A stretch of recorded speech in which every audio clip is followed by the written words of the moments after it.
we are, then how come other folks aren't? See Jason up there? I don't. I'm here. I can hear you. Lana. Yeah. We're in the main room. Okay. You just have it on probably the wrong view side. Oh, thankfully. We're all here. I'm always so glad to see everybody here. Okay. It is with great honor to introduce Dr. Jason E. Williams. Yes. Thank you. Please allow me to be the first to congratulate Dr. Williams on achieving this extraordinary milestone. The successful completion of your doctorate is a testament to your exceptional diligence, profound dedication, and unwavering perseverance. You have truly earned the title of doctor. It's my honor to have worked with you on this journey. And as Dr. Elder and Dr. Pato and I just said, we look forward with great anticipation to observing the continued evolution of the Matrix University into what promises to be a most valuable and exciting endeavor. So congratulations and celebrate. Exactly. Family members, be proud. He's done a great job here. He has so much potential. Jason, is there anything you'd like to say? Yes, thank you. Thank you so much. I want to thank National University. I want to thank National University. I want to thank one of the greatest mentors I've ever experienced in such a short amount of time with Professor Ed.D. Nordren. Life-changing, the patience, guidance, forever. I will promise to lead by example with this great person who was my department chair. Thank you so much. And when I mean that is by an example is no matter how great of a task or something I think I did, I turn it in and it lets me know, no, you got to edit this. And so that lets me know to always have a committee to make sure, turn it in because it stops the totalitarian type thing. And I just wanted to say you are the perfect example of what it is to be a leader in academics, and you changed my life. And I will always hold that integrity that you gave to me. And hopefully one day I'm able to help someone like you helped me. Oh, I'm very humbled. Thank you. And Dr. Wayne and Dr. Elder, I just said your classes changed my life. And thank you for giving me so much patience and just bettering me as a person and helping me with my dissertation. You've given me, it's like I got my life back because I went through so much. And now I could like show the world I'm smart. Like, you know, when you get labeled like that as a kid, you can really mess up someone's life. Yeah. So I have a lot of friends who didn't make it. But this is for them and everyone in the world who was labeled with ADHD or anything, and know it's possible with the help of others. So thank you. Family, friends, anybody can jump in. I'm just overwhelmed. And I'm so proud. This Jason has really worked very hard. I mean, very diligently. Professor, thank you so much for all your help. It was truly an honor. For him. I appreciate it very much. For sure. Okay. Can I give you a... Do I have to wait? No, go ahead. Okay. Virtual hugs all around, I think. Exactly. Jason. Thank you. Okay. Well, go ahead. So Dr. Williams, congratulations. I knew that you were going to have a great project from when we first worked together in those first classes. And your books, I think, will be such a inspiration to other students. And I think that's all of the pieces that you're putting together. So congratulations, and looking forward to seeing what you are going to do next, because I know it will be significant. Thank you so much. For I sure. appreciate you. Jason, you honor us with your who you are and what you're about. We so appreciate it. Thank you. I appreciate you so much. And I promise to uphold this, and thank you for letting me into being a doctor. I'm not sure the name of it, but Academe. academia. So thank you. I'm just started crying. Oh, wow, didn't expect that. Oh boy. So yeah, thank you so much. I'd love to be able to jump in here. Please. Brother Dr. Williams, congratulations on your journey. You've been doing this work for a long time, and this is, I feel like it's safe to say this is a culmination of that. And so proud of you, brother. You're definitely an inspiration. Just so you guys know, like we've been coming to the house on this journey for family gatherings and events, and he's in the lab, doing doctor work, right? So this is well deserved, and congratulations, brother. Much love. Thank you. Thank you. And thank you for attending. I appreciate everyone. Okay.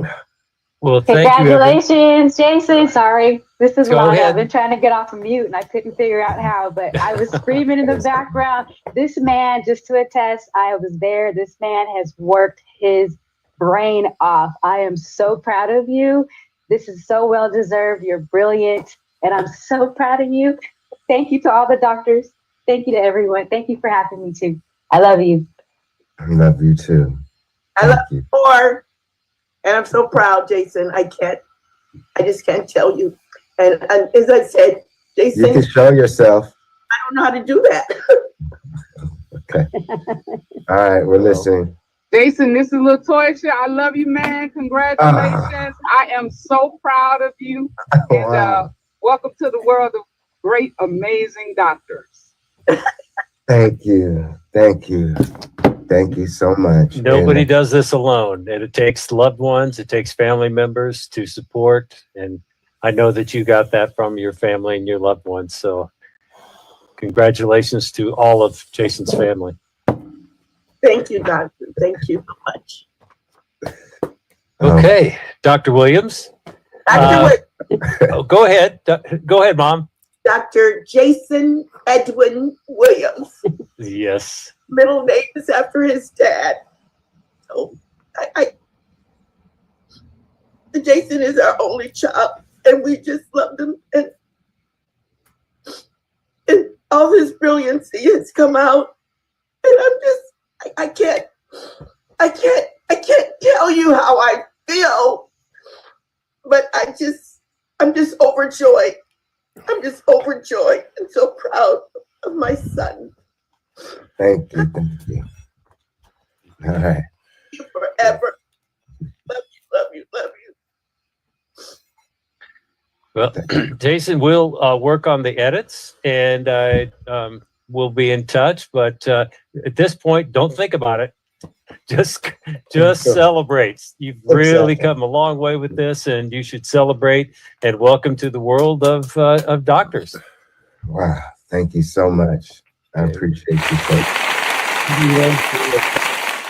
And please celebrate with Jason. I know we all will. Everyone have an amazing day. Do I stay on? Do I log off? No, you can go ahead and log off. We're good. All right. And everyone, happy holidays and all that amazing jazz. Have an amazing life and love one another. Exactly. Thank you. Back at you. Bye-bye.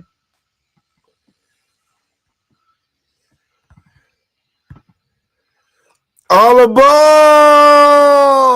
It is time to hop aboard my spaceship, cause you are now tuned into what is The Matrix, starring Dr. J.A.S.O.N. Edwin Williams, EDD. So I'm gonna pass the host, I'm gonna pass the mic to my beautiful Empress El Anu. How are you doing today, Empress? I am. Thank you. Greetings. Thank you for having me per usual. It's an honor to be here with you, Dr. J.A.S.O.N.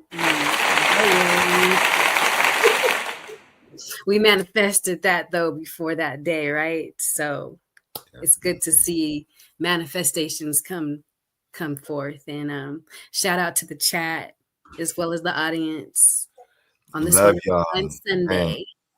I appreciate everybody watching. I just want to let everybody know also that this is ours, that this doctorate of education is ours. It's a journey that we all took together, who is a part of my journey. If you're watching, this is a community effort. I did not do this alone. July, August, September, October, November. You talk about the real journey. You're witnessing the mythos in real reality.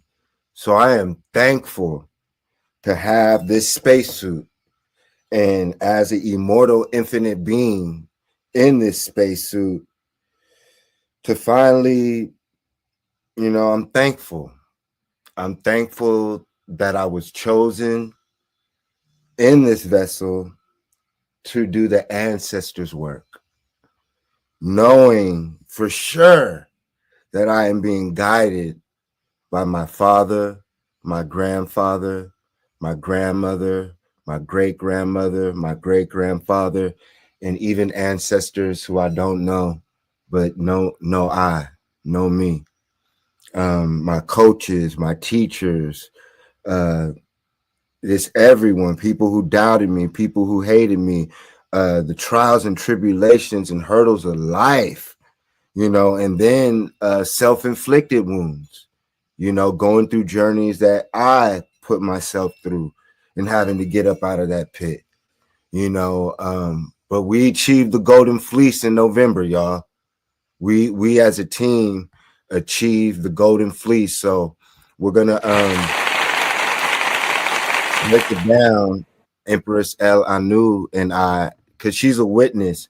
This is the part of the sacred goddess, and we're gonna create our own mythos. We're not gonna say that every aspect of what they say in the mythos of J.A.S.O.N, even though it deals with the stars, it deals with the constellations, which Empress is gonna get into with Blue Kachina, Atlas, or AI Atlas, and spaceships and crystal cities in the sky, that those who grew up with I know that I've been speaking about this since a kid.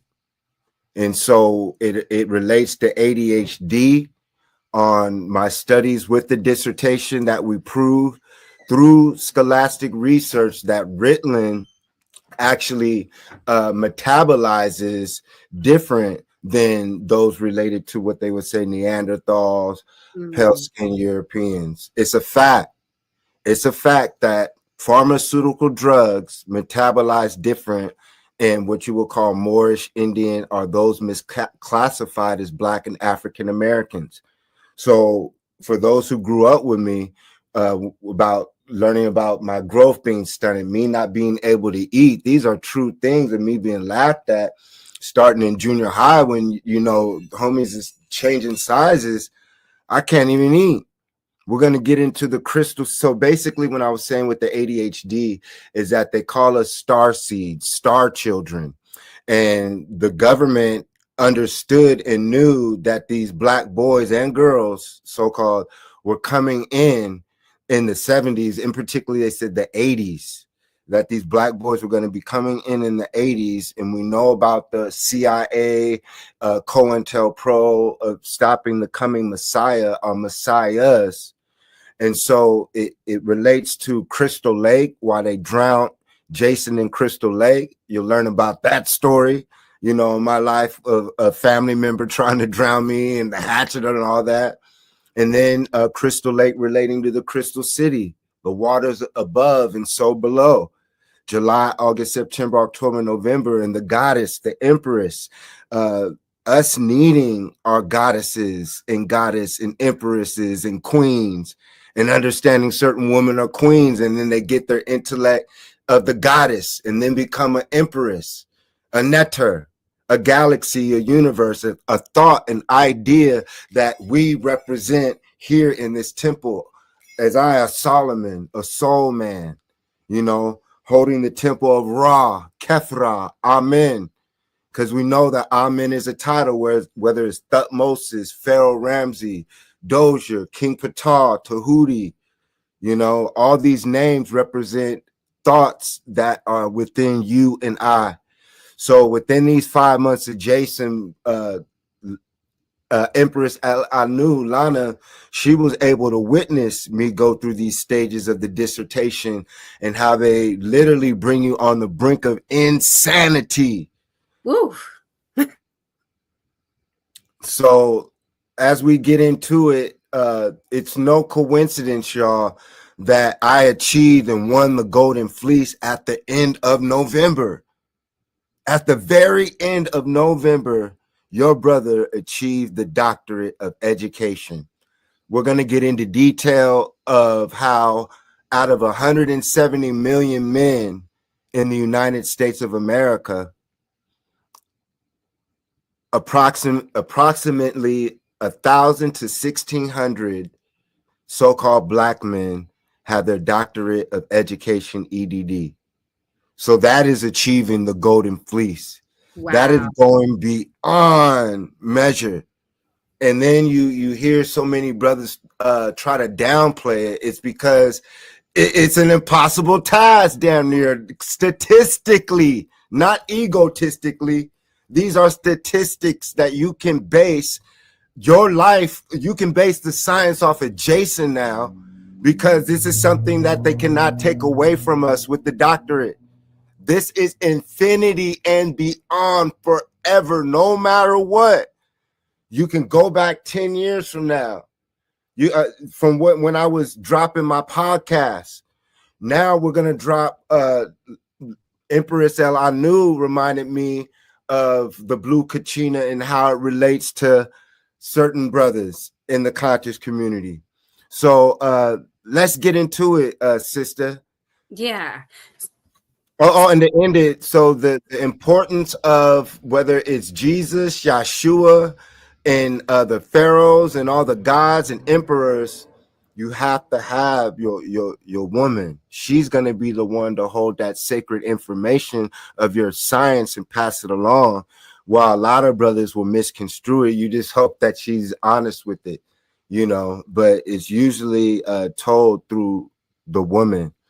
Of the stories of all of us gods going through your own mythos that we're living it out right now. So go ahead. When we were talking about blue kachina and the crystal cities and what it meant. Ooh, I remember dreaming about the Crystal City, but I've never really the AI Atlas story about how this AI Atlas is in the ethers and breaking through and whatnot. I just haven't been able to connect with it. But you mentioned something about the blue kachina.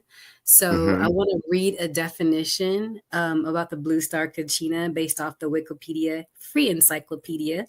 It says, in Frank Waters' writings on Hopi mythology, the blue star kachina is a kachina or a spirit that will signify the coming of the beginning of the new world by appearing in the form of a blue star. The blue star kachina is said to be the ninth and final sign before the day of purification, described as an apocalypse or a world engulfing cataclysm that will lead to the destruction of the world. Author J.A.S.O.N investigated this prophecy and found no reference to it before in the late 20th century. And that's when the troglodytes come in with their nonsense. But yeah, so what significance does the blue star kachina or even just a red pill and a blue pill have during these times? Dr. J.A.S.O.N. You were asking me. I was over here getting lost in your words. No, I'm asking you because I never really felt the connection to this AI Atlas thing But I asked you, I said, is that AI Atlas supposed to be a signify something? It's supposed to stand for something. Yeah, You Native mentioned American culture. Mhm. You guys can get books like Ancient Aliens in the Americas, an introduction. And so it talks about different things like Blue Kachina, us as Wakanda. Sure, I could even open it and it might say something. But basically, it talks about us as indigenous people dealing with spacecrafts, UFOs, these landing sites all throughout the Americas, just like we find in Riverside County in the city of Blythe, California. So whether it's crop circles, whether it's clouds, strange clouds in the sky, shining objects that the ancients would call cigars and show like ancient aliens, dragons in the sky, all these different stories of the Argonauts, which represents the spacecrafts, as high as so is high as so is below. So we're also talking about the spacecrafts within the waters of the Argonauts, you know what I'm saying? So once again, us as Murs and Moors, we're traveling all the 7 seas. We're battling giants because that's what Jason, we literally went through. We literally, matter of fact, I'm going to show you guys something while it just popped up in my head. Since we're talking about it, remind me to relate this to the Blue Kachina, but it's about going through your own battles, y'all, as well. Going through your own battles and overcoming the monsters. Yeah. But here we go. I'll show y'all this. An illusion. Welcome to the Matrix. An illusion. This is for my kids and this is for my husband. When I tell you the end of the world is coming in 2012, you gotta pay attention.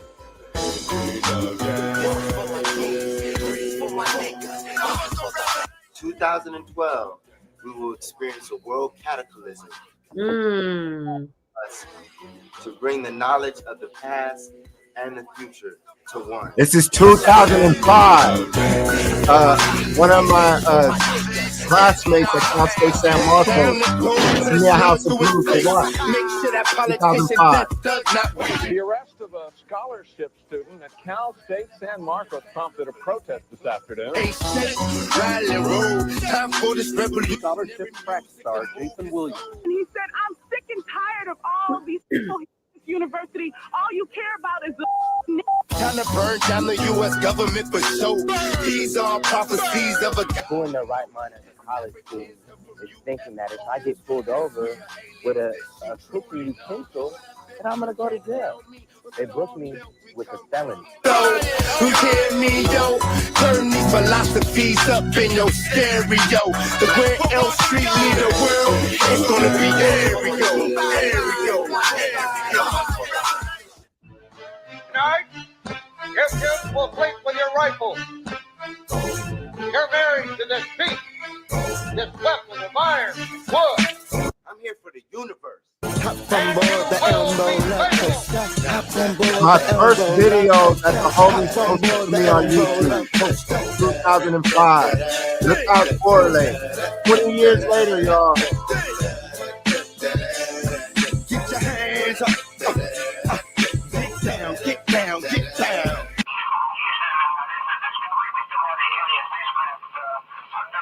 When we step up in the club, we gon' swing our hands, we gon' pump our fists, we gon' ride our legs. Where's it at? Where's it at? Where's the blood? Where's the blood? Go ahead, my niggas, spark it up, spark it up. Where's the blood? Volcanoes right there. Earthquake, war, martial law, Stargate. There's 6 years left to wake up. Hey, light your trees, fetch that train. Wait to the person that's in by your side. Introduce them to the West Coast side. I'm on a good one, so I'm not hypey guy. But now I'm broke, so I'm not the icy guy. Everybody in the spot, throw your hands up. Shake your head like you have dandruff. Trying to find person, take up a ransom. I'm the first pick, cause Elm Street so handsome. I have a King Kong, just ask him. Homie, I don't have to mac him. The truth to my words is the answer. We all sick in the club, so we all got cancer. When we step up in the club, we gon' swing our hands, we gon' pump our fists, we gon' ride like this. When we step up in the club, we gon' swing our hands. What's the day of purification? Where's the blood? Where's the blood? Hey, my niggas, spark it up, spark it up. Where's the blood? Where's the blood? Go ahead, my niggas, spark it up, spark it up. Yes, there are beings from other galaxies and other planets. When we step up in the club, we gon' maintain a beat that you was lost in. Walking and talking, sweating and coughing, moving and grinding, all by sin. How can a woman come from my rib? Feel the rhythms, feel the rhymes, club music equals Elm Street time. So come on, girl, let me see what you can do. Now shake that thing like the president lies. There is a goddess. When we step up in the club, we gon' swing our hands, we gon' pump our fists, we gon' ride like this. When we step up in the club, we gon' swing our hands, we gon' pump our fists, we gon' ride like. Welcome to. Okay. The Blue Star Kachina is said to be the 9th and final sign before the day of purification, described as an apocalypse or a world engulfing cataclysm that will lead to the destruction of the world. What I'm talking about whatever. What world are we We're so it leads up to, it's gonna connect all. So I see a lot of brothers that I wanna say are students as well, and sisters. There was a sister, Myra L., who talked about the J.A.S.O.N coming. Multiple books, multiple prophecies. William Henry has a book, Serious Mysteries, that talks about J.A.S.O.N, saying that Jesus is a mistranslation for Jason. The Argonauts and astronauts relates to ancient Kemet of the coming Messiah. The spaceships, same thing we're talking about, but also the travels. So I want to give a shout out to my brothers who you guys are going to see in this video. This is me. Like I said, when I went to Kemet in Egypt, my cat got eaten, named Egypt, by a coyote. I was hearing it get eaten outside. I went to the BET Awards right after they killed Michael Jackson. I met Joe Jackson for the first time, stayed with the DeBarge family up in Manhattan, and then left to Egypt and Kemet. When I came back, the record labels, I was going to sign to Sony, and Sony Red, Premier Entertainment with Michael DeBarge. You know, that was my basically manager. That was my music family, and we'll get into that, like as far as details with the Jackson family, the DeBarge family, and all that. One thing they just said is, like, if you go to Harlem, it's over. You know, you go finding the gods and all that stuff. And I was like, why are they so adamant? They, to this day, like, you know, I show much love to Michael DeBarge, good or indifference, but being treated like that was so amazing. When you talk about record labels or certain managers that I've dealt with, that really treated me how I deserve, outside of when we got into it, really over the knowledge. You got to remember, I just got back from Egypt, and now I'm dealing with the record labels. Can you imagine my energy? And this is 2009, bro. So I'm mobbing 125th Harlem, and this is what happened. This is intergalactic hip hop. My music is black gold. I am Black Jesus. I am the Christ. I am Horus. I am Moru. I am the God of music. The God of music. I am Master J.A.S.O.N. Go to Let's TV. We out here spending A-Rap money. What's it do? What it do? What it is? It's the God, the master, Jason Elm Street Williams. And like I tell everybody, before the white man built his computers and his video games, We built a hologram. We built video games too. So yeah, we're living in a real matrix made up of atoms, photons, neurons, electrons. You know what I'm saying? Then you get into your deep thoughts and get into quarks. You know what I'm saying? And before your thoughts, you have symbology. And you know, I just got back from Kemet, and I believe that the hieroglyphs are actually the instructions to the matrix, just like you have instructions to a video game. And what they're doing, they have desecrated all of the pyramids. Wherever you go, I'm talking about wherever, high desert, Aswan to Cairo, they have knocked the noses off of your brothers and sisters' faces because they want to trap you in the matrix. They literally want to.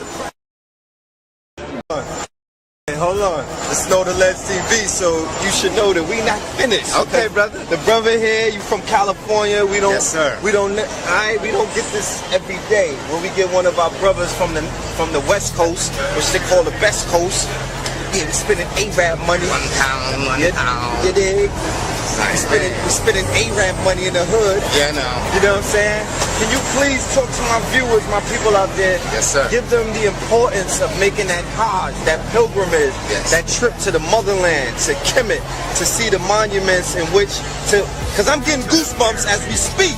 Because the brother came back with some whole nother kind of energy that he done tapped into out there in Kemet. So I need you to share that with my viewers and let them know that instead of going to Disneyland, instead of going to Europe, instead of going all over this world where you people be going, spending your money, you could go for the ultimate lesson, and that's Kemet, and it would, you know, just let them know. Like the brother said, you know what I'm saying? I have a season pass to Disneyland, but I'm on some other shit.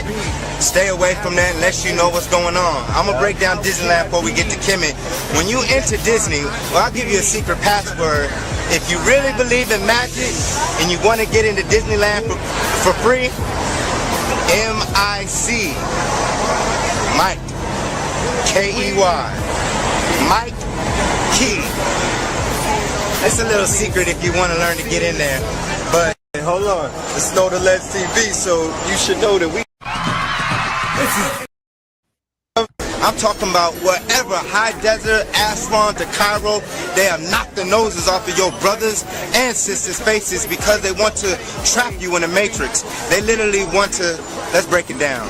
If we do not rise in this generation, your great-grandchildren will be trapped in an illusionary game. They will wake up and look at the Sphinx with a pointed nose. They will look up and the statues of our ancient Kemetic ancestors will have small lizard-like lips. They will have pointed figurated noses of white skin because they're erasing our memory. My reference would be watch the movie Total Recall. You already plugged in here, you're on vacation.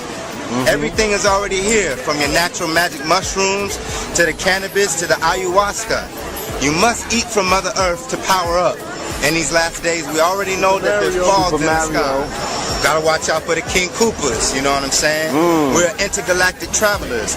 I backpack with the Zulu Nation, and they tell us they manifested from dolphins. And we know that the dolphins are mammals. So when you look at life, you cannot just look at your human form, but you must start with bacteria. From the fish to 360 degrees times deuce. 720 at 2010 is the letter J. I relate that to me, J.A.S.O.N, July, August, September, October, November. So I believe that the transformation will occur. I'm talking about what? Wow. So 2009. right there, you guys see it, you know. So that's from 2009 of me coming back from Kemet, walking down by myself to 125th Street. Around the same time, Michael Jackson passed away when they're having a big thing in front of the Apollo, which Apollo, you know, that's not a coincidence. I went there by myself and I ran into Red and Blue Pill. And that's when I gave them the science. Like they said, July, August, September, October, November. A brother coming straight from Kemet, never hearing that energy. So much love. But, you know, at this time, I would hope that brothers, and I mentioned other artists who are no longer here, who were started talking about the Matrix, and brother didn't have a platform to explain it. you know. And I was telling people like, yo, I was going around in my tour van giving this information out. You know what I'm saying? Imagine 2008 in Southern California, to Arizona to Vegas, in a tour van with spaceships on it. Every pyramid, I had Chichen Itza on it, the pyramid They of thought you Giza. were crazy. For real. They thought you were crazy. You know, laughing at me when I was telling them we're in a video game, you know, giving them the science of saying, yo, I'm Jason. And then when I'm finding that elders, when I would find Sister Myra L's video, and I'll be like, whoa, there's a sister saying Jason, William Henry, who was a troglodyte, a Neanderthal, much love. So we'll say more too, because we'll get into that. But it doesn't matter what color you are in your spacesuit, who delivers the information. So throughout time, well, go ahead. My bad. So there's 12 months in this Gregorian calendar. So the J.A.S.O.N months, would that signify months of sacrificing? And then the other 7 months lead up to it? Like, I'd say, well, for me, like I said, it's leading up, and this is my interpretation. When I started realizing it and started writing it down, my months, and seeing patterns that would happen over again, and I'd be like, every month this, and I'd be like, oh, and then every month around that time, but like when it hits July, because right. I think in July, that's when my dog bit your hand. My sweet little Sheba. If you saw her, you would never. She's never bit anyone, and for some reason that right around that time, it was from the 4th of July fireworks. But either way, she bit your hand. But I also say in her stomach, like I should show y'all that video. I know I got it still, but no, go ahead. The dog was caught in the gate, and I heard dog barking and screaming. I went out. Somehow this intelligent vehicle dog got in between the gate, and that's how the dog was getting out. But long story short, the dog was stuck, and I got the recorder because I said no one's going to believe me that this has happened in my life, you know. Yeah. So I recorded it, put it down, and Sora bit me, and I was leaking. Was Sora, by the way. Sora. Well, the dog bit me. Anubis bit me. But normally I knew I should have put like something, a towel over, like animal control does, because it's hurting. It didn't not mean it doesn't know. And then, but luckily I didn't rip my hand wide open. But for me, in like Empress L, I knew I said that signified. I said, so thankful. And I said, so that's the blood, because it does get into this land of how they had to kill and murder, like the show American Gods that was on Stars. It was talking about how when the troglodytes got here, it wasn't working. It wasn't until they started killing each other and then performing blood sacrifice to their deities. Same thing with their biblical gods. In Judaism, they require blood sacrifice for that entity to be fed on. And so they base their spiritual systems, whether it's the story of Cain and Abel, bringing back a slaughtered animal versus the other fruits, you know, the story of their Jesus being blood sacrificed, their sacraments, eating the flesh of Jesus, the cranberry juice, blood sacrifice, versus possibly, you know, water, all these different things that you see the opposite of, drinking the elixir of life of water, and us having the fountain of youth. Then it gets to the Mary or Mayat, which is Maya. So just like they say Jesus is a mistranslation of Jason, same thing with Mayat, M-A-A-T, in Maya, M-A-Y-A, because Mayat and Maya, they cannot pronunciate our languages in tones and frequencies. So they cannot tap in once we start saying things the right way, like I'm in Ra. So when we go to different nations and countries outside of America, whether it's Czechoslovakia, or that those It's a vibration.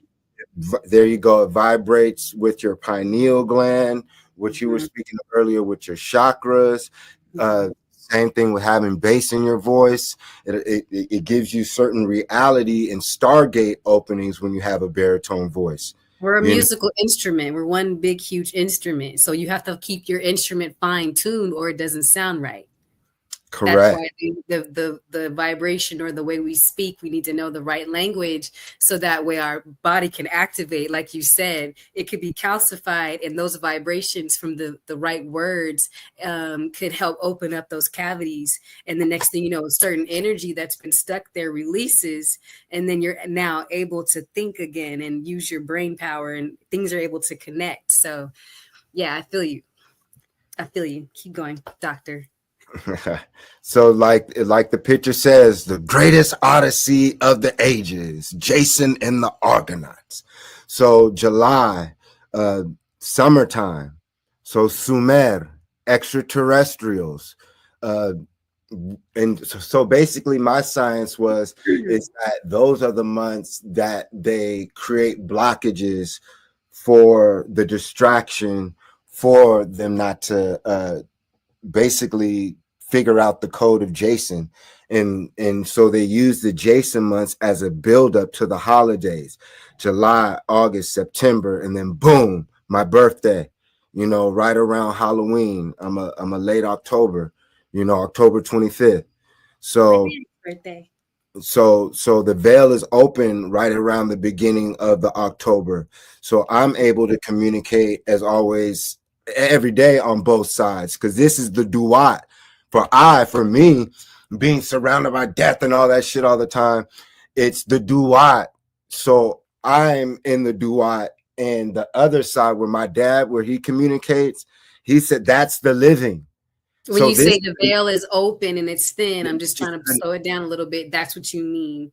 So the initiation is always taking place for me, because as a Scorpio, we're part of all the zodiacs. We have a part of that. So when I say life and death of the duat, meaning that we are people, including myself, I have not achieved the highest realm of intellect, but we know what it is. So when we talk about the duat and death, this is the land of the mental dead right now. We're my thoughts and my tones and teachings can wake the dead, the mental dead. So when I start teaching in the world, it has an option. It is one of the first times that the world will have an option to think for the first time, because you've never heard the voice of J.A.S.O.N on a massive scale unless you've been in the underworld or underground and heard me and heard my teachings. And you already know it's a real reality that's about to come to light. I've been working in the dark, dealing with demons, devils, killers, monsters, police, all that crazy shit. Southern California, you know what I'm saying? You know what time it is out here. And so with those J.A.S.O.N months, it's hot. It's when you get those codes from Amun Ra, so out here in Cali is hot, because this is ancient Kemet as well. Because remember, even though throughout the Americas we're going to find Tameri or Kemet or Egypt, that's an education system, y'all. It's a knowledge center that we're going to get into as well. It's an intergalactic, international space station of knowledge and information that today they call El Kemet, or the alchemist school, or ancient Egyptos, the burnt faces people schools, the Murs, the sons of Mayat is an education system. The principles, you're not supposed to worship I or Jesus or Jesus or Yeshua. What are the principles of Yeshua, J.A.S.O.N, Jesus, and the greats? Don't worship the man. He did this and did that. What are the principles? What was the knowledge and education system? And then document all the bullshit triumphs that he went through, as you can check that. but I don't base my reality off of those triumphs. We keep moving forward, right? Doctorate, we got it. That's ours. But it's I got it, but it wasn't for self. And I understand that that's the humbling experience when you win the golden fleece. When I attained it, instead of people in my family and other, be sure to be humble. This is before I even got it. I got mad. I said, "Did you tell Muhammad Ali that?" That's what they said to Shador. Dion. It could just be a simple congratulations. You know, that was a very that I was there to witness it. Did you get all A's? I did. Okay. I want to check. Can we get a mic drop? You can't just say that and not have a mic drop. So yeah, in order to get accepted into certain programs, you have to be in chats with Oprah Winfrey, Barack Obama, Deion Sanders, Matthew McConaughey, Sylvester Stallone, you know, listening to people from all different backgrounds and being accepted in those circles, you know, not remember the circle creates the square. The circle is 360 degrees, 720, all these different mathematical codes. So once again, July, August, you know, mom's months, the Leo, you know, you know, so then September, the seasons are changing now. So the knowledge is changing because right before June, we have July. So June, July, that's a J, and that represents 1-0. Like Lana was asking with the Gregorian calendar, a new way of thinking, a 1-0. 1-0, the illusion are building off of the 1 through 9. So the J is new. Some would say the J doesn't exist. It represents the illusion, the dream world, the American dream, the illusion, because they trap us in this dream world with the numbers, the time, the months. So in these months of horror,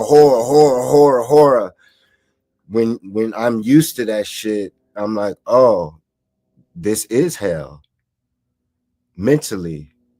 And they create a society based off of that. Just like on Halloween, where they try to scare you, because that's when you can, like, if you've ever had a near-death moment in life, things will pause for you, or like a woman lifting the car, or different things like that. The veil gets unlifted to where you can see another reality, where it's eating mushrooms, psychedelics, but the universe will allow you to have an opportunity to see that there's another reality right in front of you that's existing. It's up to you when the universe reveals it to you. Some people, it only happens once in a while or once in their life, but you have an opportunity to take that opportunity and live in that reality. But what happens when they stripped us of our mystery schools that Jason goes through, the triumphs, those are schools, those are experiences, those are schools of thought that I and other heroes who are getting initiated as infinite gods and immortality of the mythos, that people can use as a example that is possible in their life through the dragons that they face, the giants that they face. If it's not of self, if it's really for your people, you know what I'm saying? And knowing that you have to have assistance, you have to have some superheroes on your squad, a Hercules on your squad, all these different deities as well. And then for me as a Scorpio, the tragic that you can change with is the mythos of the Scorpio learning to control your lower nature with your genitalia. And that'll get into not one wife and multiple wives, how brothers can change that of the cheating mythos, the pimping. So I'll go with this.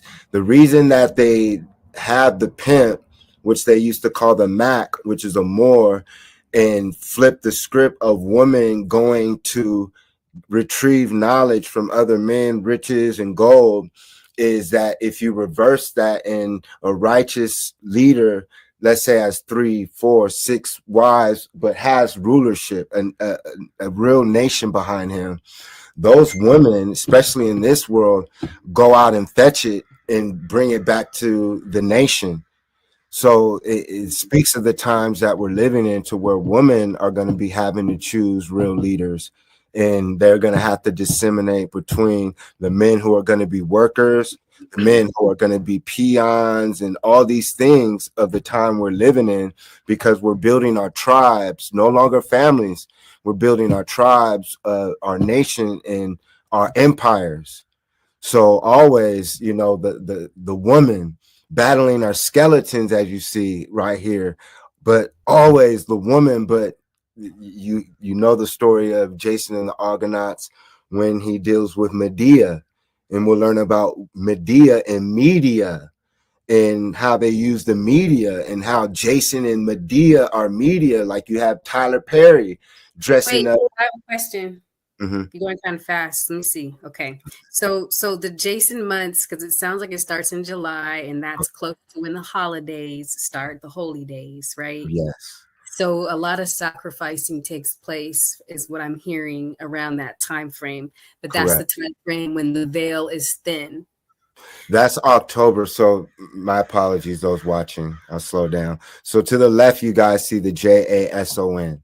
So right now we're saying the September months, but to build up to those months, you have to have Ra, the sun. So July. So remember, these are names, these are words, these are spells, these are J, 1 0, A is 1, S is, you know, these are all numbers, these are codes that.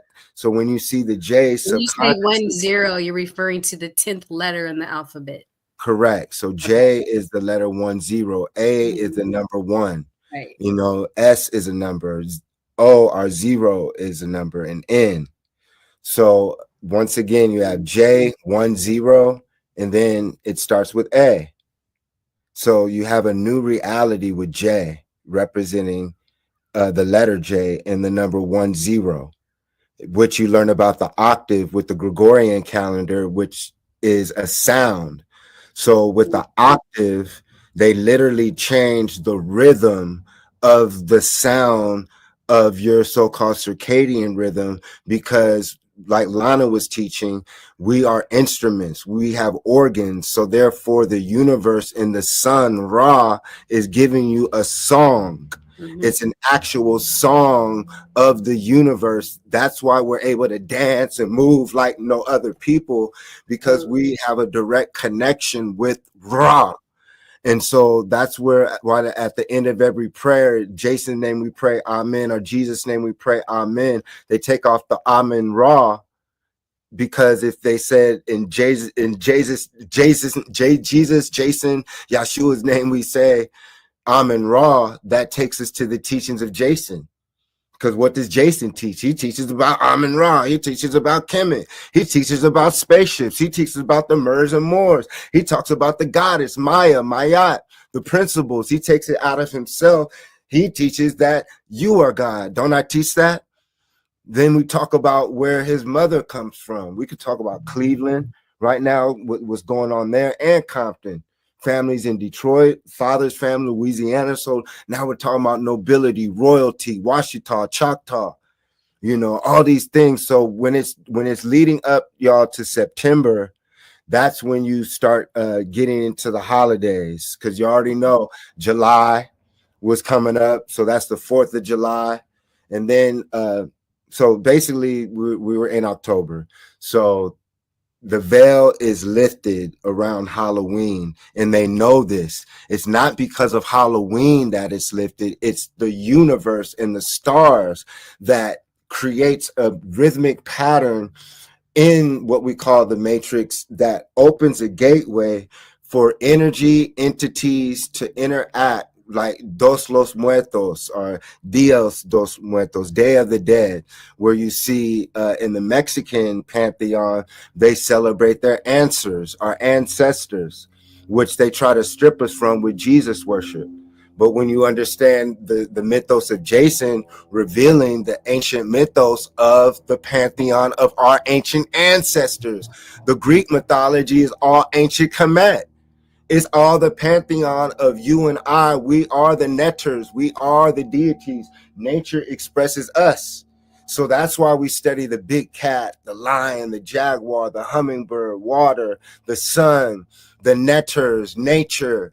So October is when you can get lessons from the living, because you are dead. The troglodyte, he is living here because he's trapped here. He can only mentally go as high as you go, and that's why he has to be around you. He has to vampire, he or she has to vampire off you and steal your culture and not tell you. Because once the true veil is unlifted from the Scorpio and the reality we live, that's the darkness. That's the duat. That's us living, seeing the living who are dead, because we're always experiencing death. That's our life. And other people get scared of Scorpios because of our reality, because they say, oh, we're psychic. That's because we can tap in. But go ahead, Lana. I might have been rambling a little too much. No, you're fine. I was going to sneeze. Go ahead. So October, so the blood sacrifice. So instead of loving your ancestors and communicating with extraterrestrial sound codes, sun codes, your mom, your dad, your grandma, your relatives, and having schools and institutions that can teach you how to better communicate. That's why they say leave flowers, leave what they have, say their names, play their music, they'll come. But when you just focus on someone else's deity, you're not going to get answers from your ancestors. So they replace it with Halloween. They replace the natural celebration days that already occur in the universe with a holy day, Halloween, All Hallows Eve. So all these things. And then what is on Halloween? J.A.S.O.N.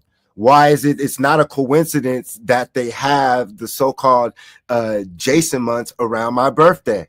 That's not a coincidence. Crystal Lake, Elm Street, that's my nickname. I didn't name myself that. So that's Hollywood already knowing that there's going to be a person named J.A.S.O.N coming who's going to be a Scorpio. The Mask, Crystal Lake, Prophecy. So that's why I'm going to chop motherfuckers' heads off. Don't come for me. All this shit. Excuse my language. That's why the Gregorian calendar was created and happened to have the J.A.S.O.N at the end. Is that what you're saying? That's insane. Because Wow. it's a script. It's a Hollywood script. All of this is the ancient Kemetic priesthood in the back going to war with another priesthood who would hopefully doesn't happen when you learn about the so-called conscious community. West Coast. Who's out here on the West Coast kicking the knowledge of the J.A.S.O.N months? Heru, J.A.S.O.N. And where was I raised? In the now Riverside, taken away from Compton, Carson, and raised. And here we are today, achieving what today is known as the Golden Fleece, battling. And then we look at the Ram. What is that significant? Boom. I was initiated as a Colorado State Ram out of high school. The Ram. So you can't make that up either. So now you guys can say, wow, J.A.S.O.N went through the Ram. He defeated that. And then next was the Cal State San Marcos, the Cougars. That's the Wildcat. So right there, we're talking about a whole real journey. And then the sword is the mic. The microphone, slam people with the words physically and spiritually. You know what I'm saying? So I was gonna give another point to that with the mythos, but yeah, you guys see the Ram, and then always here, like we said, the college track and field, overcoming the hurdles, you know. So right here, you see it. I was a Ram initiated. So that's before I could recognize it, that the ancestors were literally have. Now you take control of it. You don't allow them because you know that they misconstrue the ending. You control it. Don't allow a book and all that. Now that you awaken to your never-ending story like a trail, you are the mythos. So now I'm calling my spaceships. It's time to go home. They know it's come. So they use Hollywood to put J.A.S.O.N, Elm Street, all these holidays before me, and then they'll put in Jesus. So it's really, who are you going to decide? The J.A.S.O.N who's born in Scorpio, or some might say the Heru, the righteous, and that's the battle of Anubis and Heru. So they use, once again, December 25th, a solstice day, an energy pocket of representing the message of Amun Ra, the sun communicating with you, Mhm. and they'll replace it with Jesus or Santa Claus. Once again, circumventing the universal information that is downloading into you during the J.A.S.O.N months. So they use October to slice and dice as they create the November around those pockets of spring equinoxes, fall equinoxes, winter. And so when they put Thanksgiving in the turkey, they're able to strip you of thinking and knowing that you're obtaining this information during these days by taking you away from those who are actually the real teachers and living the real mythos. But now time is collapsing right before our own eyes. We're realizing that time never existed. Hence the reason they start Christmas in July. And now you have you have Halloween in August. And then they're like zooming by. Just pay attention as to why they're doing that. It's not an accident. It's designed to keep you distracted and broke and stressed out and unhappy during a time where they claim it's supposed to be the happiest time of the year. So there you go. Yeah. Not only will you see multiple deaths and murders that take place, or even just I noticed even like because I was a little under the weather the past few days, so I had a chance to like watch Netflix, and I was watching all these like documentaries on these murders, and they're putting them back up on during that time. You'll just see like a lot of shows that have to deal with killings and murders, you know what I mean, around that time frame. So it's no accident that they put that in the ethers, because they want you obviously to feel a certain way, whether it be fear. You know, that's a time, like you said, they feed off of that. When you stay in fear, or if you're broke, you know, let's push Christmas now. So now the stores have all these Christmas items, and now you feel compelled to go buy them, even though now your job has put you on hold, or you didn't get the raise you thought you were going to get this year because they're playing games with your finances. So yeah, this time of year is a trip on how they feed off their energy.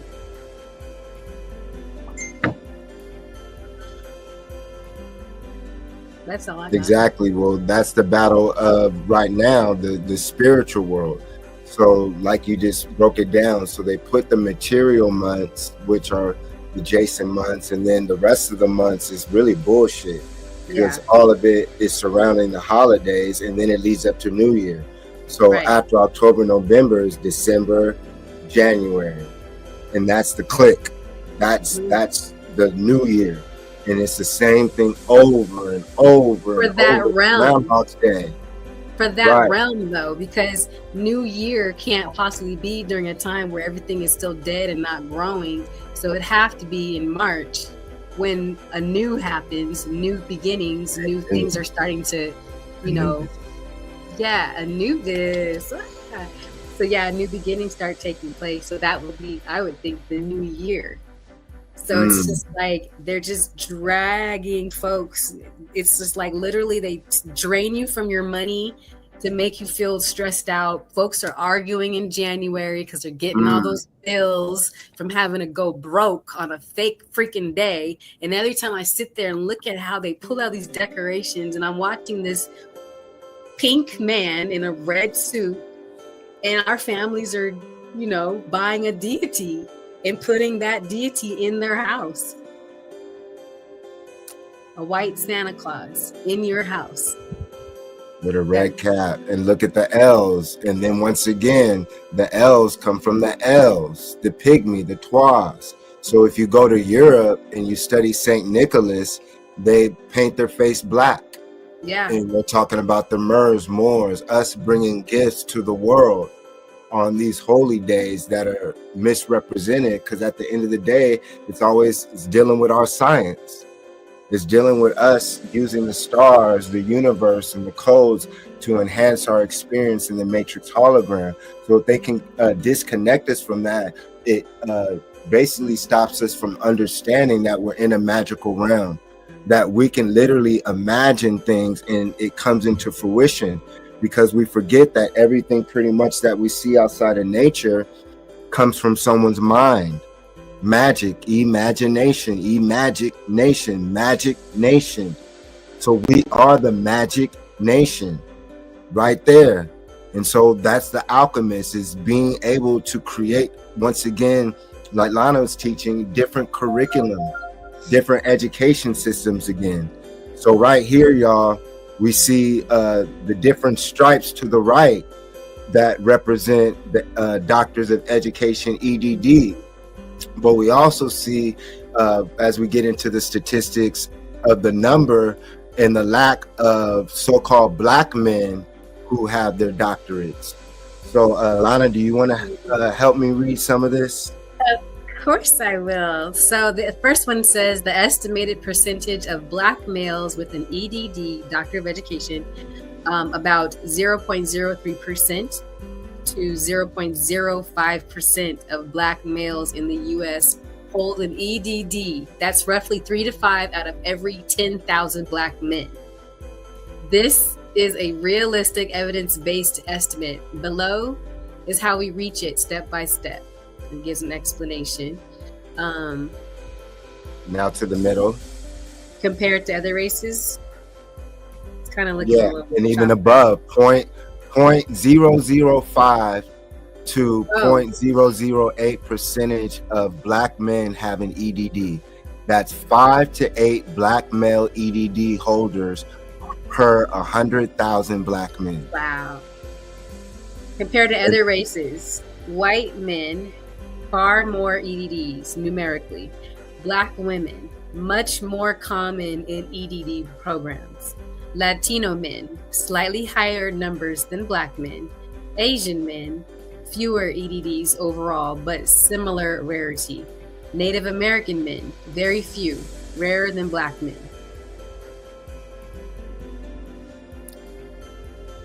Summary in plain English, step-by-step explanation. How many Americans have doctorates? About 3.3% of U.S. adults hold a doctorate or professional degree. What percentage of doctorates are in education, EDD?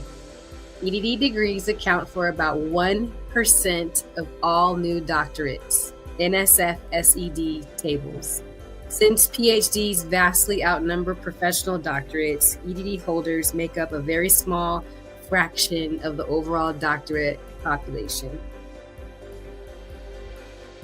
Wow, congratulations again. Man, imagine. Look, when I was going for my master's in psychology, and I remember having to write I don't know, I think it was like 100 pages. I didn't do what you did. I waited till the last minute. I procrastinated, but I was locked in my bedroom for like 3 days, nonstop, no sleep. Okay. This man, literally, I don't know how many months you were locked in that garage, but it would be like, I'd text you at 3 o'clock in the morning. Are you up? You're like, yeah, I'm up. It'd be 3 a.m., 12 p.m., 4 p.m. It didn't matter. He was up, making it happen. And he said, the goal is to get the doctorate. That's the goal. I got to stay focused. And shout out to your dad who passed away during that time. But that was tough. You know, that was a tough road. So, you know, just to be able to still get your doctorate after having to go through everything you've gone through in such a short amount of time, hats off to you. Like, don't hate, y'all. Congratulate, for real. Because you're representing for us. You know, I saw my daughter, she was, you know, on that live while you were getting while you did your dissertation, and she listens in because you set an example for her. You know what I'm saying? Like, you set an example for young men, young women of all colors. It doesn't have to just be a Black man. It's all colors. And you set that example. So that's a tremendous accomplishment. Thank you. I appreciate that, love. Yes, you're welcome. But yeah. So then, so that explains the J.A.S.O.N mythos. We have the golden fleece. Now we build up our nation. We build up on education. knowledge. So Joel Santana's shocking claim about learning for children. He stated in a podcast interview, one of the top rappers, influencers, because once again, we're living in the circus where entertainers are your voice for the people. Quote unquote, kids need to learn how to start businesses. True, they don't need to learn how to read. How do you feel about that? How do you feel being in a society, the so-called black community is really based off of ignorance, being, celebrities, it's really satanic, in the black community. Ignorance is taken over to the point to where you hear more about honorary doctor celebrities than you hear about real doctors. There's no $10 million, $100 million contract, for brothers who get their doctorates the majority of the time, compared to NBA or NFL, with your family celebrating. So I want everyone watching this. Why is it that when a brother or sister gets their doctorate, PhD or EDD or other subject matters, why is it that, like Mike Epps said, people who come home from prison are more celebrated? And why is it that when a person wins a Grammy Award, they're more celebrated? Why is it that NBA players, when they're drafted to the league, is it really just based off of money? Knowledge is power. To be ignorant, I always say that's a choice. But I'm asking the audience, is it just when you get to that level, even professional music, professional sports, does it become what was I saying before? As the joke, like I said, the honorary doctorates in the black community take away from the real doctors. So when a real doctor comes on the scene, they're not taken serious. Right. Or when a brother gets money, the government or those in charge know that they're going to give the algorithm to certain brothers and sisters, give money to certain organizations because they know they're not going to do right by the people. So when we're living in the modern day so-called black society, where you hear people say, oh, you don't need to get your education, you don't need to go to college, oh, that's the white man's degree. How do you feel about that when you compare us to so-called other races? I'll end it with this. Everyone watching this show today, when you go on TV, watch a college game, watch a college football game, and watch a college basketball game. And I want you to tell me who you see in the stands and who you see on the court. Mm-hmm. Yep. So that means that if you take away all the black athletes, male and female, from every university, you really do not have any people going to college in the black community overall. Therefore, Black America is miseducated and misinformed on purpose. Like Lana was saying, I'm gonna give the mic to you. I apologize if I cut you off. But making a choice of ignorance. This is the time right now. You see the spacecrafts aligning. You see all these different stories you can follow, the Epstein case, Donald Trump, all these, like Lana would teach, the applications, all these new thought ideas that they're giving to you to distract you from really what's happening in the underworld in our community, which is brothers such as myself graduating, getting the Golden Fleece, having a university, opening museums, opening new thought processes that you could actually live in. You can live in these realms now because it's not just YouTube. You could actually say this brother has a real doctorate, and outside people respect him in the underworld, versus someone just getting a doctorate and not knowing outside knowledge, and then people with outside knowledge not knowing the experience of what it's like to get a doctorate. So that's 4 to 6 years to get your bachelor's degree, 2 to 3 years to get your master's, and 3 to 4 plus to get your doctorate. So that's, for me, it was 6 years to get my bachelor's. So I was transferring a lot. 6, 7, 8, 2 to get the master's, 7, 8, 9, 10, 11. for the doctorate. So that's 11 years outside of your high school dedicated to your studies. And that's field research in Africa, Egypt. And you guys see me and Empress El Anu posting videos around. So right here, once again, to the right, Chat GTP, there are approximately 1,000 to 1,650, so 1,100 to 1,650 Black men in the United States who hold an EDD. That's out of 170 million adult men in the country. So basically, once again, there are only 1,000 to 1,600 Black men in the United States of America who hold an EDD out of 170 million adult men in the country. Like, come on, y'all. It's a testament, but it's also beyond an alarming rate. I mean, how go ahead. How do we get to the slide? Go back to the slide where you had asked me about the Jules Santana saying that kids should have businesses. Okay. You can't have a business degree. You can't start a business if you don't know how to read. So that is the most ignorant statement, and it saddened me because he, like you said, is a rap star, and some kids will read that and say, "Oh, see, I told you I didn't have to go to school."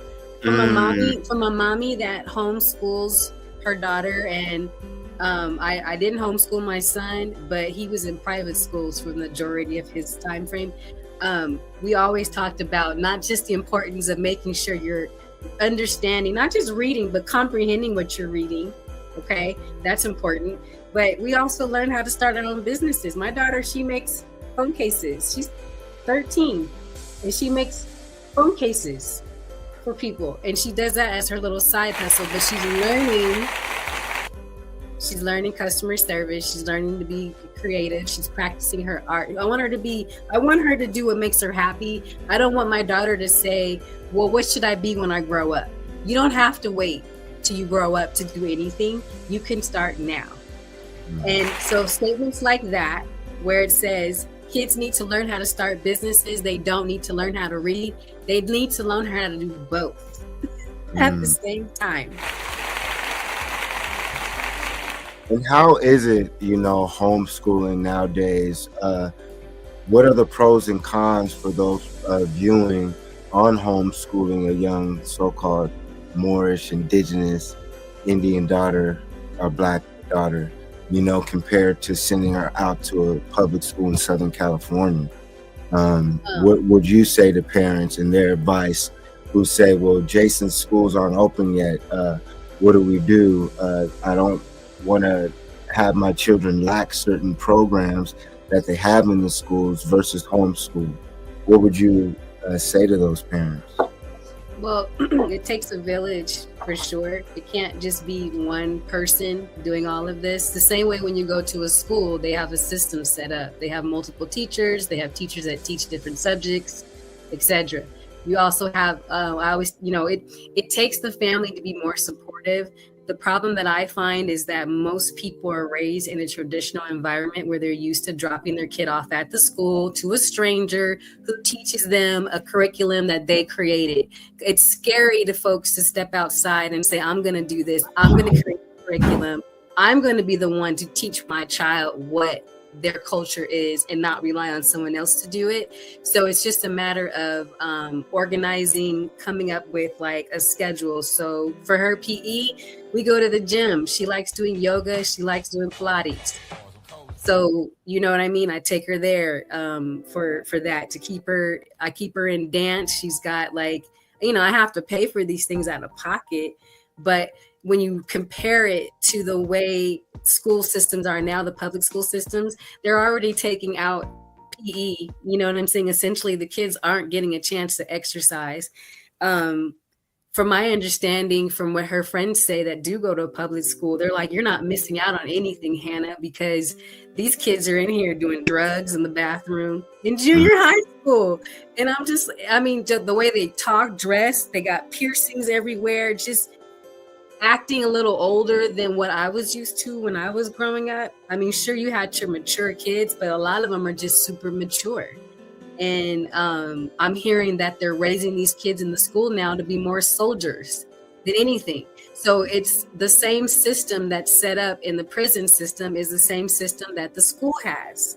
So why do I want to take my child and drop them off there? Granted, I get it. Some of us have to work, and I get that. You know what I mean? But in my story, I actually quit my job because I was tired of being a slave. And then I said, all right, I'm going to homeschool my daughter. So I had to figure things out, and it was a rough process. But I'd say to parents that know there's someone out there homeschooling their child, be more supportive. If you can take them to an activity or pay for it, do that. You know what I mean? Like, don't be that person that groups up and goes against the grain, because that child, to me, gets a better education being with the parent than they do when you drop them off. I watched something on YouTube, and it was talking about how a lot of a lot of teachers are leaving the educational system. They've been with them for 20 plus years. And they said because of what they're seeing, they don't have very much control. A lot of the kids can just tell the teachers, you know, I'm not doing this, you're not my mama, and walk out the classroom. There's so many laws and rules that have changed to where now when you take these kids, it's almost like a big, huge, just like group home that they can hang out at until the parents pick them up.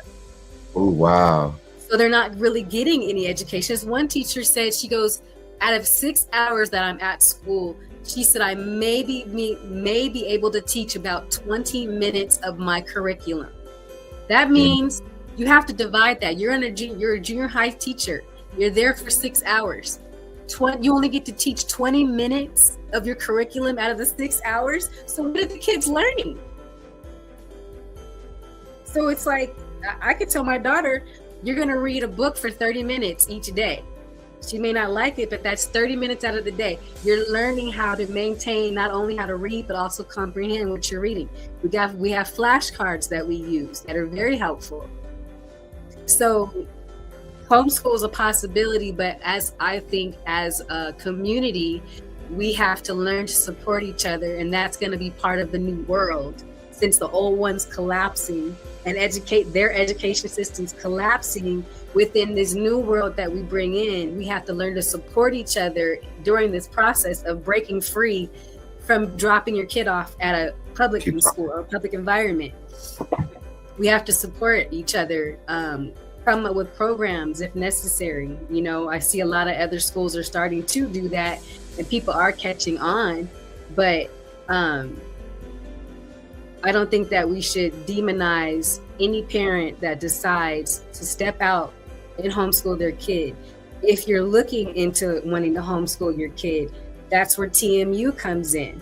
We'll soon have it to where, you know, your kids can put on the glasses. They can learn about their culture versus learning about, again, Christopher Columbus or, you know, whatever person they made up who founded something or discovered something that was already there. We're not talking about them. We're talking about teaching our kids where they really come from, what their real gifts are, because a lot of us are superheroes. You know, like straight up, as a witness, I've been in the garage having a conversation with Jason.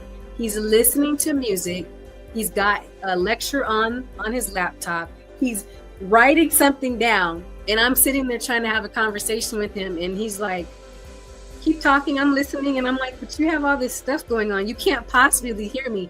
He repeated everything I said, and that's when I knew. I said, this man is brilliant to another level, okay, of brilliance. But a lot of us are brilliant.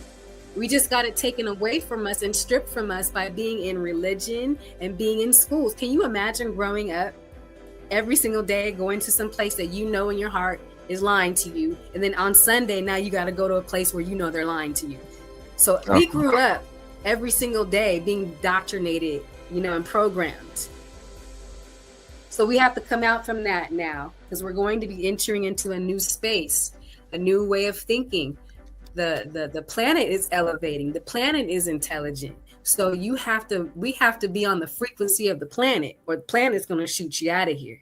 It's not going to work. So that's all I got. No, I'm listening. When you talked about the church with the kids, there's a viral video that's going on.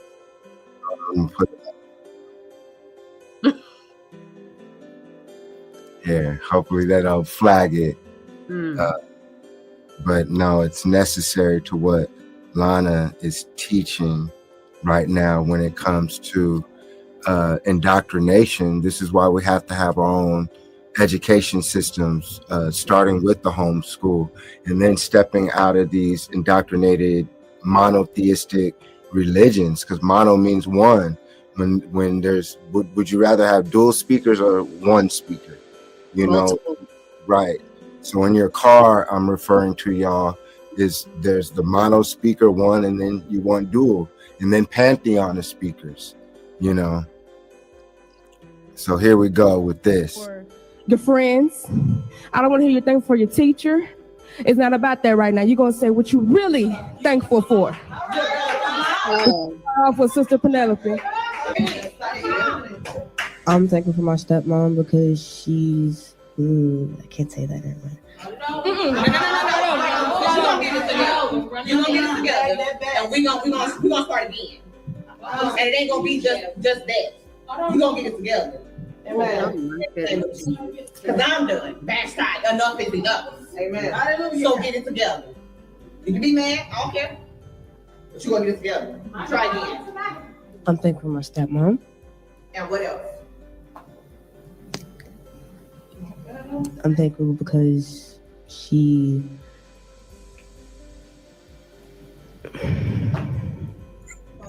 Why are you thankful? What did she do for you? Thank you.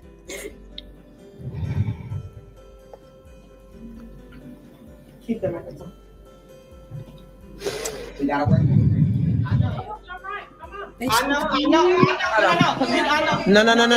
Hold on. For everyone that's out there in social media land, see, one thing about our church, like our chief apostle stated, the dust has settled.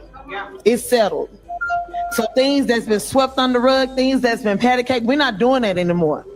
Why? Because souls are at stake. The souls coming in are at stake. There are children, grandchildren. My sister just told you we received a phone call this morning. One of ours still in school. So you got grievance councils that got to take place tomorrow. You got grieving going on in the church house right now. Right now, trying to understand. And then I walk into our church and I used to sit here and we will not. So some churches may be like, well, we'll handle it after. No, we're going to handle it where it happens. Why? Because they have to learn. Our youth have to learn. They have to learn. They're young, impressionable. Other you gonna think it's okay to be like this, but it's not. Bash tie means enough is enough. We're not doing that anymore. It's Youth Sunday. First and foremost, y'all should be grateful to get to rule and reign in you. No. Hello. Let's go.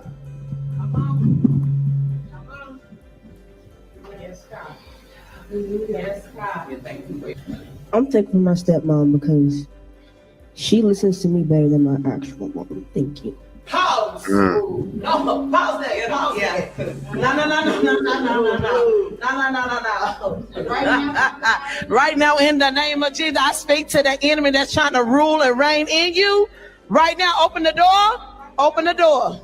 See, what you will not do. See, the word of God says we wrestle not with flesh and blood, but against the principalities of the darkness that try to do stronghold. And what we will not have right now in the name of Jesus is that. So the enemy that's trying to live in you, making you think that, we cast that out right now in the mighty name of Jesus. You like it or not? Because you will. Witchcraft. And mom, don't you freak out over that. You keep laying hands. You keep praying. You keep moving. All of my prayer warriors, my prophets and prophetess come forth. In Jesus' name. It's not a run. Hallelujah. Hallelujah. In the name of Jesus. You see that face? We speak to that spirit that's trying. We apply the blood of Jesus right now over every youth. We apply the blood of Jesus right now. Right now, we apply the blood of Jesus right now of everyone in here and on the line. In Jesus' name. I'm thanking my stepmom because she listens to me better than my actual mom. Thank you. Pause. No, pause that. Pause that. No. So wow. Pause. We're not gonna do that. Okay, we're gonna program you. You're not supposed to think. We're gonna still fear in you, and then we're gonna say you got a demon. Right. And call it witchcraft. That's witchcraft right there. And that's what we're looking at right here, y'all, with the students of Sherman Indian School out here in Riverside. When you come to Southern California, and particularly Riverside County, we talk about Moorish structures all throughout the city. But first, I didn't want to skip, since we're talking about education, one to get to hear, for one, with Booker T. Washington. On this day in 1881, Booker T. Washington opened up Tuskegee University, July 4th. Once again, remember that name. And Booker T. Washington has a bus. When you enter, a bus like a statue, before you enter the historic Mission Inn in Riverside, California, there's actually a bus of Booker T. Washington. And right here, you see an actual Moorish castle. So look at this, y'all. This is in Riverside, California, but they took off the red brick. And I have videos that I'll show you guys later. But once again, you see an advanced structure clearly built prior to the pale-skinned Europeans taking over Southern California, Riverside, Califia's land, Moorish land, Mayan land. So outside of the historic Mission Inn, they're getting ready for Christmas. But you clearly see it's a castle. When I see all the stuff put up, I was like, man, I never noticed it like that. So imagine what it looked like in its pristine state. So when you guys go outside of the Mission Inn, people would say, how do you know that the Moors built that, Jason? Well, for one, Booker T. Washington was out here. He was the first to start creating the so-called his own university. And we can get into the HBCUs later. But first, I wanted to show you what's outside of this castle. So look at the lips right there. We're at the Mission Inn, the historic Mission Inn where all the presidents stay. So look at the lips. That's a brother. Look at the nose still knocked off, and look, that looks like a fez on top. So right there we have Moors and Moors, Black Indians, still statues destroyed intact. Once again, this proves that we are the true Mesoamericans, and not only that, we are the true builders of the Mission Inn Hotel. How do we know? Why are there Moorish statues outside of the Mission Inn Hotel that they still allow for some of us to see? That most of you probably have been coming here all your life and never noticed, because most of the world is under a curse. And so if you're under a curse, which is mind control, you're not going to see things that are directly in front of you. But you only have a little bit of time to wake up, because like I teach, when the mothership arrives, if you don't have enough information, you can't ascend. You're going to be trapped here on the lower realm. Jason. There's someone on the balcony already.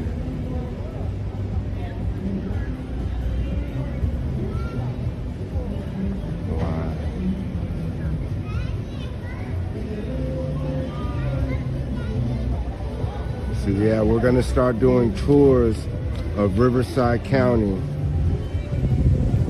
And these tours are gonna include all the castles, all the Moorish castles in Riverside County.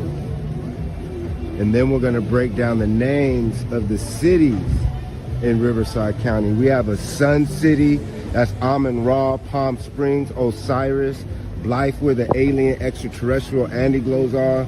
The Nile, Riverside, Corona represents the Crown Lake, Elsinore. Hemet is Kemet, Moreno Valley, land of the Moors. So all Redlands, we have an Indio. When you go to Redlands, there's multiple castles downtown. Same with San Bernardino. Every city you go to in Riverside County and San Bernardino County, you will find these advanced structures because we have always been here. We are the founders of this nation, the creators of civilization, of math, science, architecture. And this is proof right here that us as Moors built this castle not too long ago. And simply, it's not even fully refurbished. They took off most of the outer layer, but still nonetheless, proof of who you are, and then proof of the memory wipe that they're trying to put upon your mind to trap you in this video game that we call the Matrix hologram. Their history was created to erase the true story and legacy of you as the founders of all civilization. So right here, this is an ancient Moorish castle.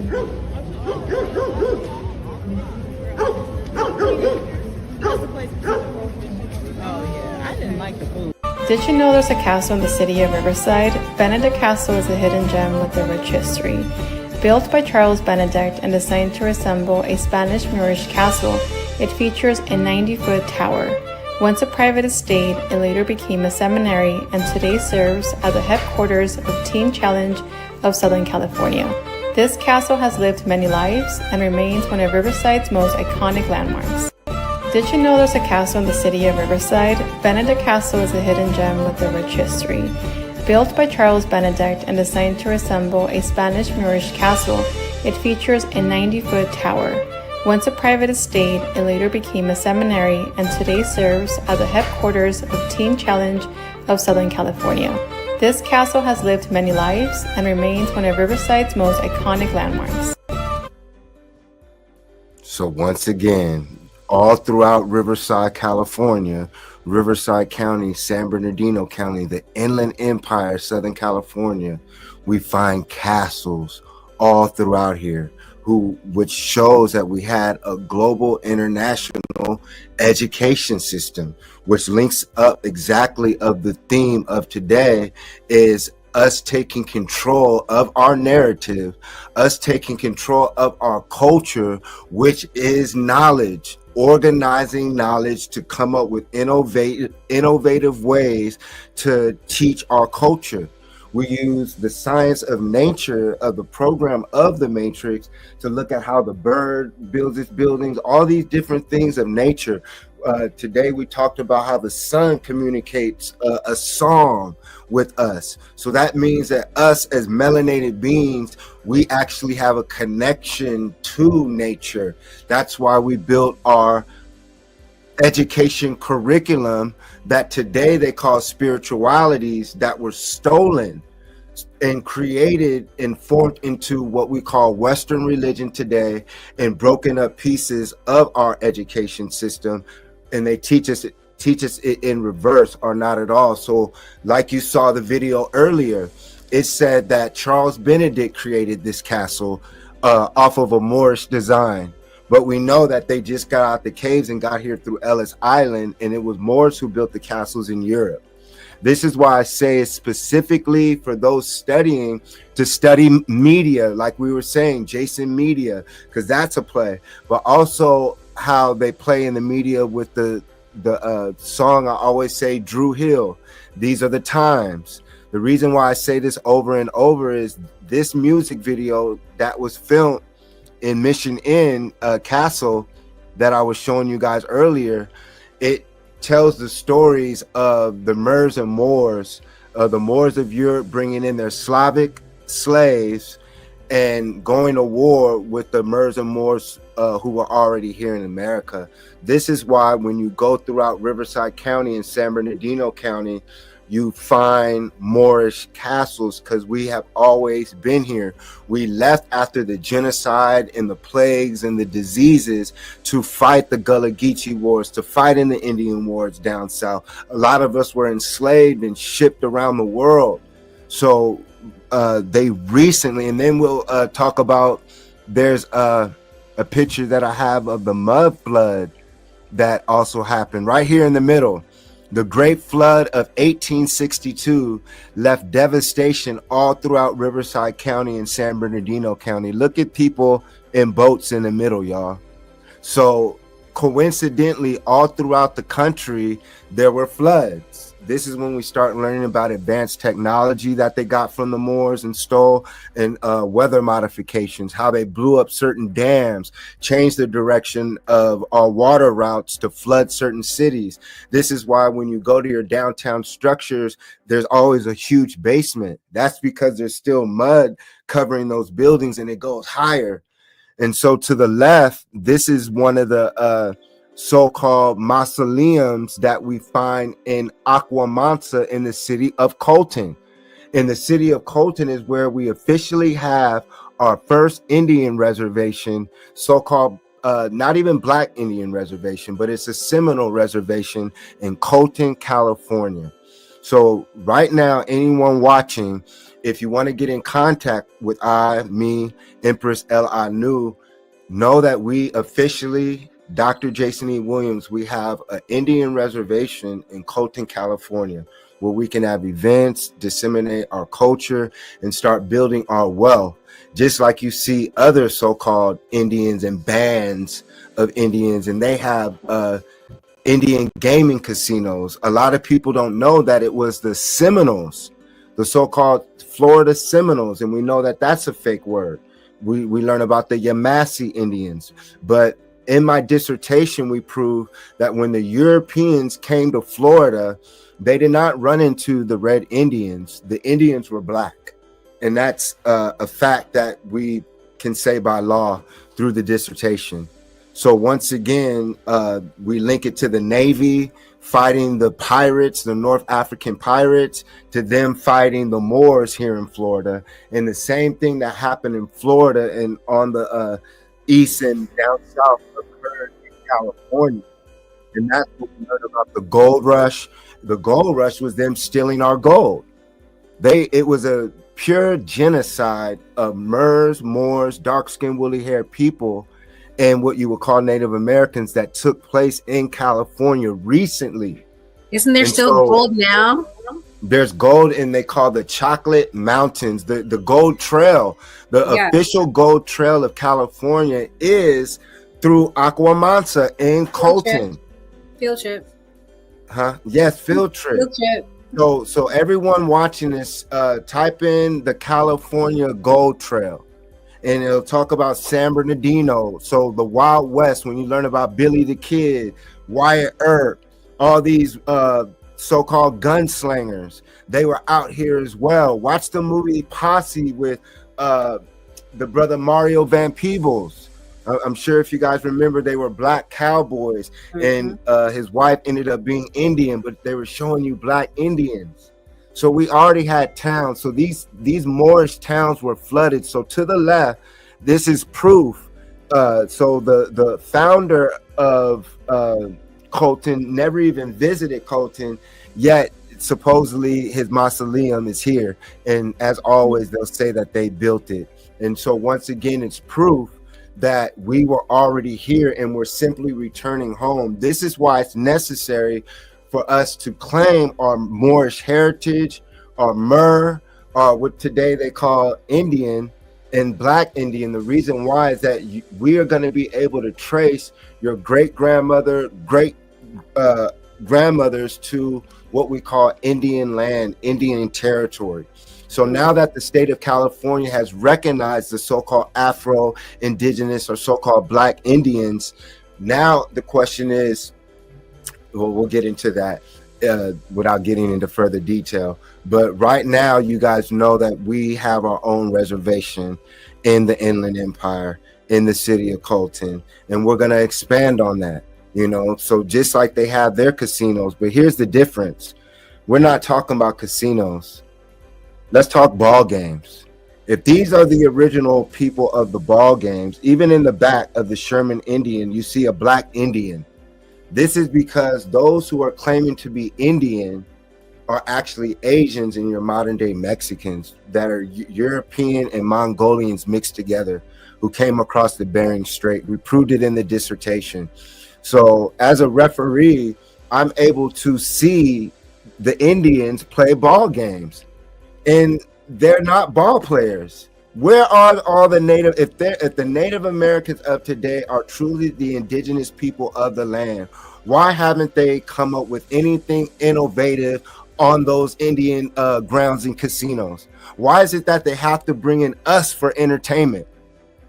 It's because they're not those people. So the Sherman Indian School, everyone watching this, this is the biggest Indian school on the West Coast.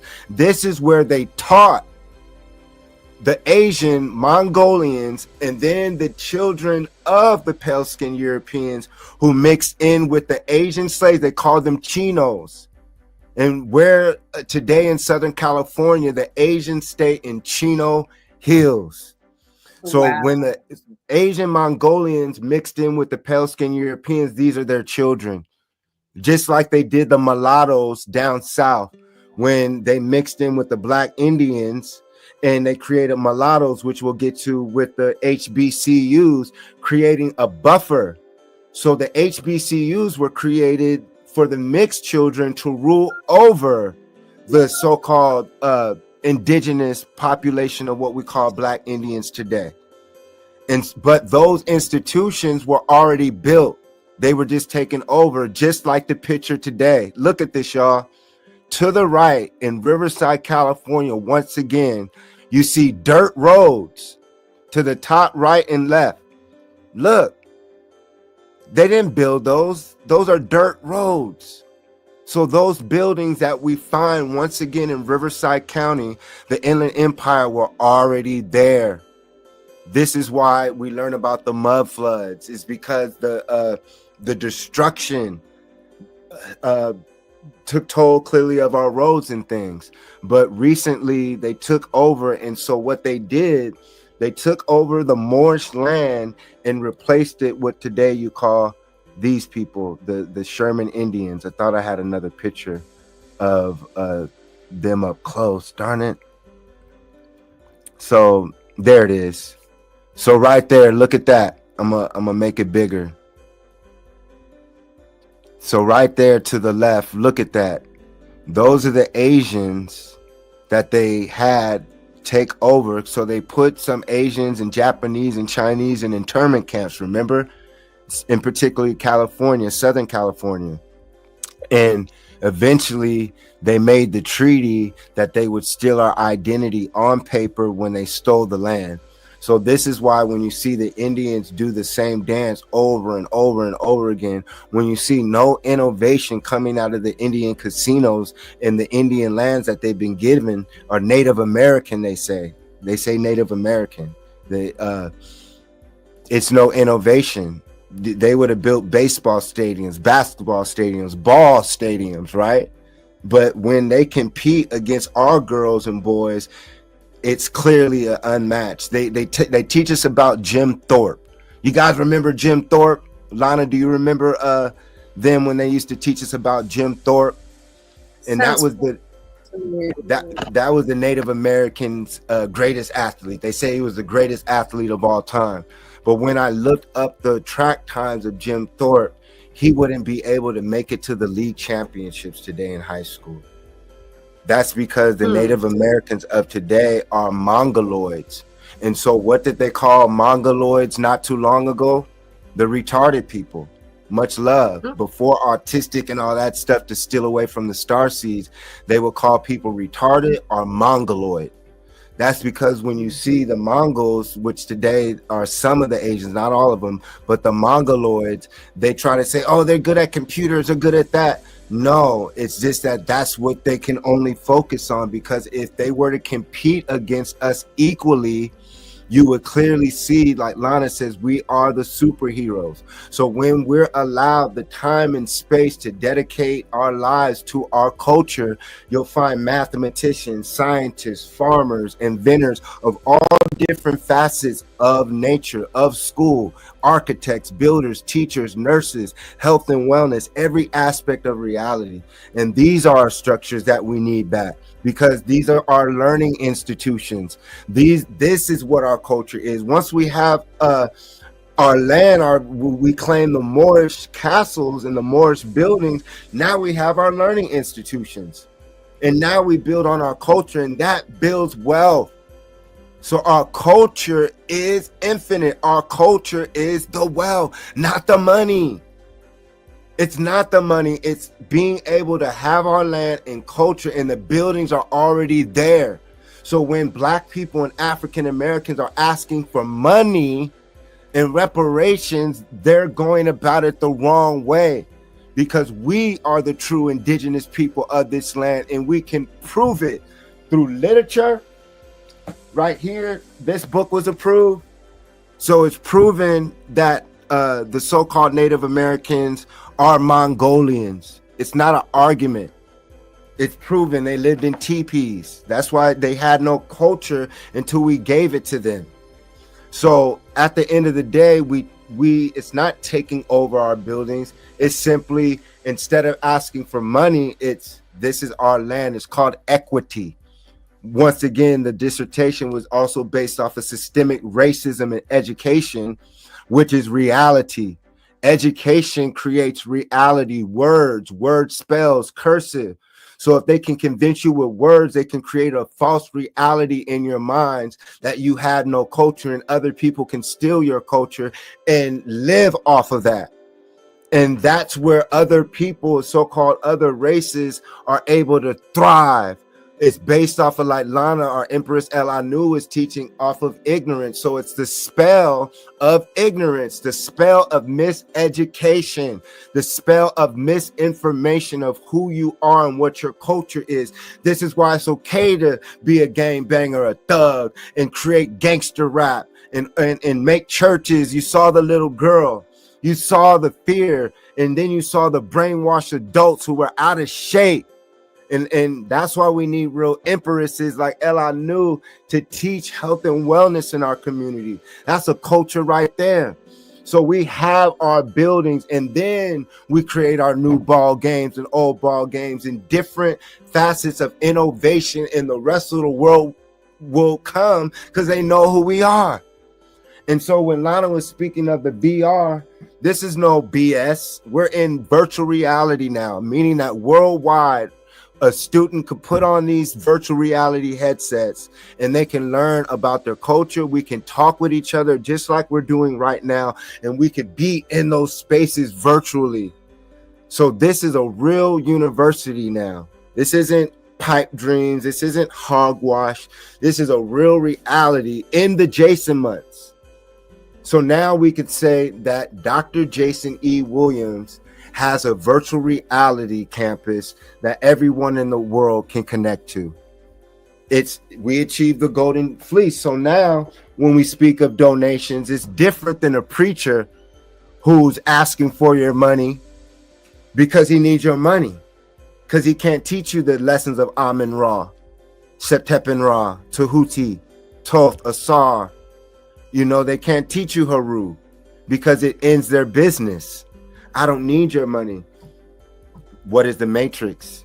We have a 501c3 nonprofit.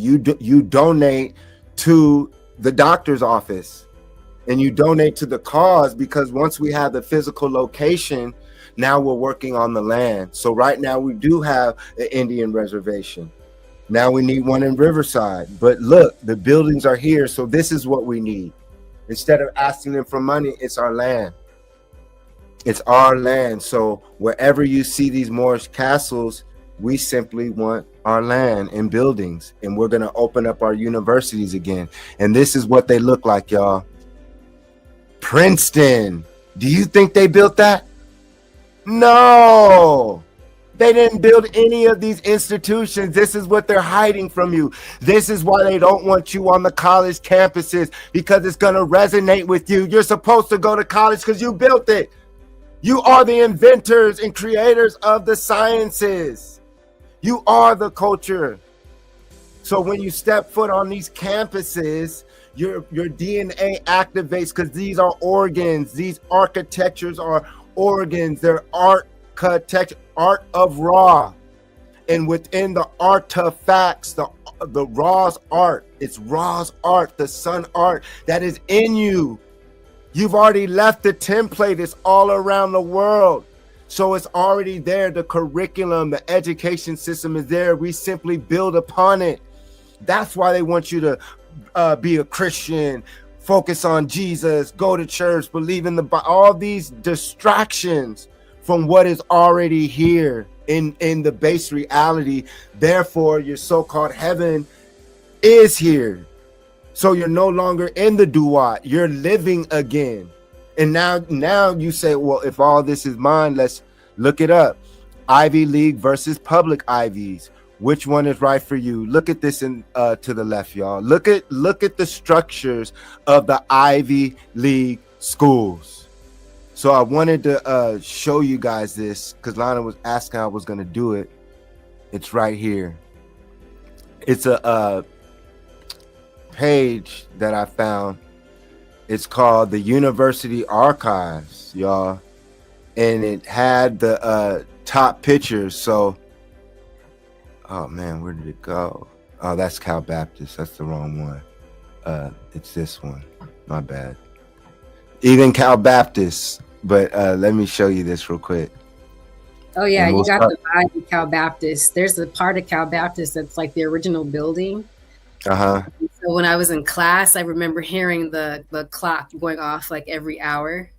It was like old school, yeah, and it gave that old school vibe. I always felt like, I just love that part of the building. I love that school. Shout out to CBU. And here we go right here, y'all. So we'll start closing out soon. This is Princeton University. Look at that. Same Moorish brick that we find all throughout the Americas because we built this. So we'll go through. Look at Stanford, y'all. Look at that Moorish tower. You see it? Established in 1891. So those buildings were already there. Harvard. Once again, you see the red brick, similar to U.S.C's campus. Massachusetts. Massachusetts, Massa Munsa. University of Oxford in England, around 1096. The Moors built that. Look at that, y'all. That's just like in Kemet when you look at the pyramid, but outside of the pyramid is ancient temples. Field trip. University of Cambridge. Look at that. These are universities, y'all. This is in London. University of Chicago, 1890. Once again, Princeton University. We showed that, 1746. Cornell, look at Cornell University, y'all. These are all our learning institutions that were simply just taken over. Yale, look at Yale. Look at the towers. Doesn't it look similar to Mission in what I showed y'all earlier? So this is ours. This is what we claim. Look at Columbia University. This is in New York. Look at to the right. You remember in New Orleans when they had that building that you see to the right, Lana? Mm-hmm. And so right there, y'all, it's proof of an education system being practiced worldwide. And I'm going to end it with these ones real quick. You look at University of Hong Kong. Hong Kong, 1911. So once again, the Moors and Moors, us Africans, so-called black people, we built these things. This is where we come from, applying the sciences. We are descendants of these people. Therefore, it's the same bloodline. Even though they say we're tainted, we still are that. University of Toronto. Who would have known in Toronto, Canada, they have Moorish statues or Moorish castles that are universities. So we could go on and on and on. Let's see. British Columbia, Vancouver, Canada. Look at those towers, y'all. So yeah, it just keeps going. Look at this one. This is in Moscow. They said 1755. We have to travel the world, y'all. There's so much to see. Then you get a different perspective too when you travel. You said what? You get a different perspective when we travel. When we travel the world, we can get a different perspective. Because then you get to see different cultures, how people live. It changes the way you think. It does. Colorado, University of Notre Dame. My goodness. Look at that, y'all. And people say college is a waste of time. No. When you go to these universities, especially the older ones, you know, your U.S.Cs, they're building new ones now, especially Cal States. But that's just a small example of our university systems that we built not too long ago out here. So as we start closing it, I wanted to show positive films like Lean on Me going through as a substitute teacher in Moreno Valley, seeing my mother get into it, seeing how she led. So I was in Moreno Valley, land of the Moors. They say it's baby Compton now. You know what I'm saying? So once again, this isn't, yeah, well, it was still, but yeah, because they call it Murder Vow. Once again, so-called Moors acting black, bragging about murdering their own kind, thinking it's cool. We're from the Murder Vow. Murder Vow. I kill black people. I kill my own kind. I gangbang. I destroy my own people. And it's cool now. It's a culture. Being ratchet is a culture. So look at how he dressed. That was the principle. And so he stopped the gangbangers. He put out the drugs. Fair East Side, for that side will. So you remember that song. So once again, we need more films like this. This is what we're going to create. We're going to create stories that I can relate to too, that we all need. So they locked this brother up and Lean on Me. So that means that right. So that means it's been time to get up out of their system because it's failure. It has been proven that their education school systems are built to send you to prison or to work or be a soldier. Yep. That's why it's less than 1% of black-owned businesses in Riverside County, because that's the goal and the purpose for you to go to church and for you to so-called die, but really you're going to live. You're going to the other dimension, another frequency. But if you do not have enough knowledge, you cannot graduate. But they got you thinking that you can only graduate from their system. And now in the so-called black community, getting money, getting material wealth, being part of Hollywood is the new wealth and obtainment. Instead of realizing that you are the culture, you are the infinite being of the culture that manifests through this vessel. And so it's an honor and privilege to live in this day and time to do this. So higher learning, it inspired me as the runner's name was Mr. Williams. Lawrence Fishburne was the professor. Ice Cube asked Omar Epps, are you in it for the money or the knowledge? I don't know if you guys go watch that movie again.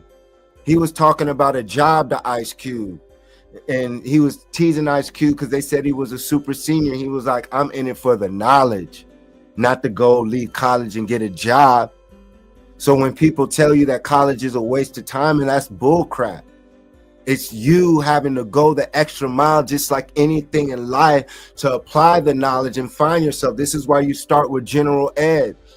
They give you original courses, the math and science, so you could get a little more advanced in high school, you know, get your mind working.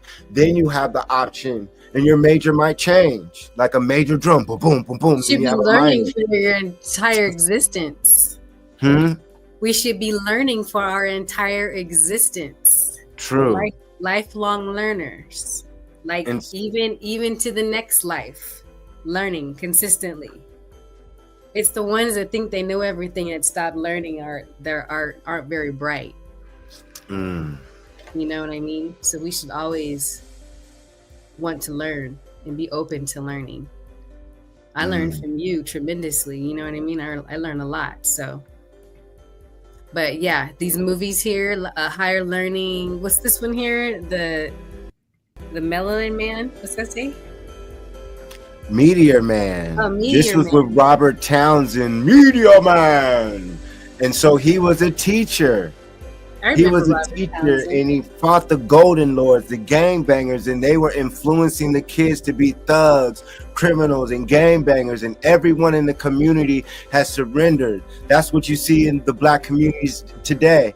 Like Donald Trump even tells y'all. He says the black communities, there is no community. You have no banks, you have no supermarkets, you have no source of your own food. You send your kids to the colonizer school to think like a European, which is built to make you think less than and hurt your own and never discover who you are as an infinite immortal being. So you are trapped here like they are. Their goal is to trap you here so they can keep using your innovation, because they know the moment you figure it out, you don't need them, because you have a direct connection to Ra, or the universe, or today they call it God, Allah, which is your arm, leg, arm, and head. I, self, law, and master.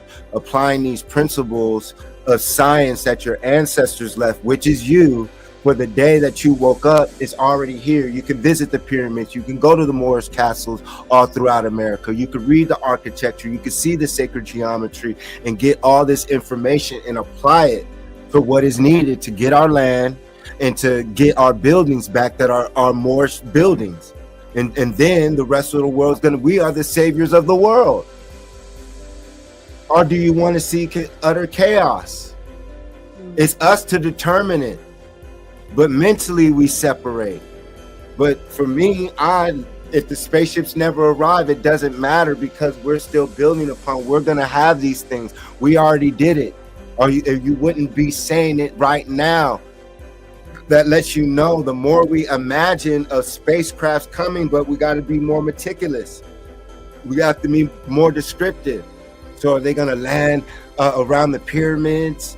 Are those the setup points? Like all these things. Use your imagination. Us as the magic nation. So you are Meteor Man. You have to fight the dark forces of the black devils. That's what he was showing you. Your own kind destroying your community. And so people fronting that they're conscious, but meanwhile it's still materialism. You see no universities built. You see no institutions built. All you see is them trying to be what we were born into in Southern California. So when people who aren't born here, if they're not into the underworld, are coming through J.A.S.O.N for us to tell them like, yo, it's this, they're going to get it from the internet. So now people come to California and say all these things, but they didn't experience it firsthand. You know what I'm saying? And that's why it's proof when you can go back and look at my tour vans, go back and look at the videos before I was a doctor, seeing all these things of what we showed you today, me in New York, getting stopped by your favorite top conscious people, me teaching them about the science and them not even giving me credit. But Lana can tell them a story where they did. So, basically, I wanted to show this picture of so-called black leaders, Moorish leaders in high position, and what we do. And this is what we teach. Just like having coaches, like we're approaching it. Just, you see my victory. That's how I approach it. 400 hurdles, baby. It's not just running around the track. I have life obstacles. We're running over them efficiently, strong, to where if a hurdle gets in your way, I'm shattering the hurdle. I'm literally breaking it, exploding. If you ever saw me hurdle, once you get to college, that's like an initiation. And that happened to me at BYU. We were running in the snow, and I was so strong leg-wise from working out in the gym and all that, the hurdle exploded. And that's when the seniors, they were like, you finally did it. because you're supposed to be so strong. If you happen to hit the hurdle, it's not supposed to slow you down. And that's life. Yeah. It's building ourselves up as we start closing it with hanging with Mr. Cooper. Is there anything you wanted to say, Lana? I know I'm ready. No. If I did, I forgot the thought, so it's okay. But I am hanging with for a minute. I know, I'm gonna end it.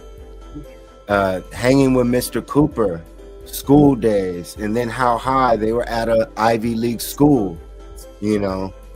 And we could say it was negative, but at the end of the day, they were botanists. They were tapping into different realms.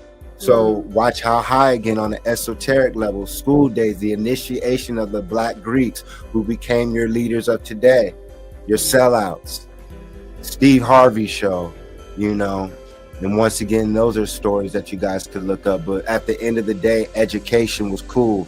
Bill Cosby, Dr. Huxtable, we're taking that forward. House Party 2, that movie changed my life. Is because it made it cool for me. I wanted to go to college because of that. And then it also warned me not to party when I was in college.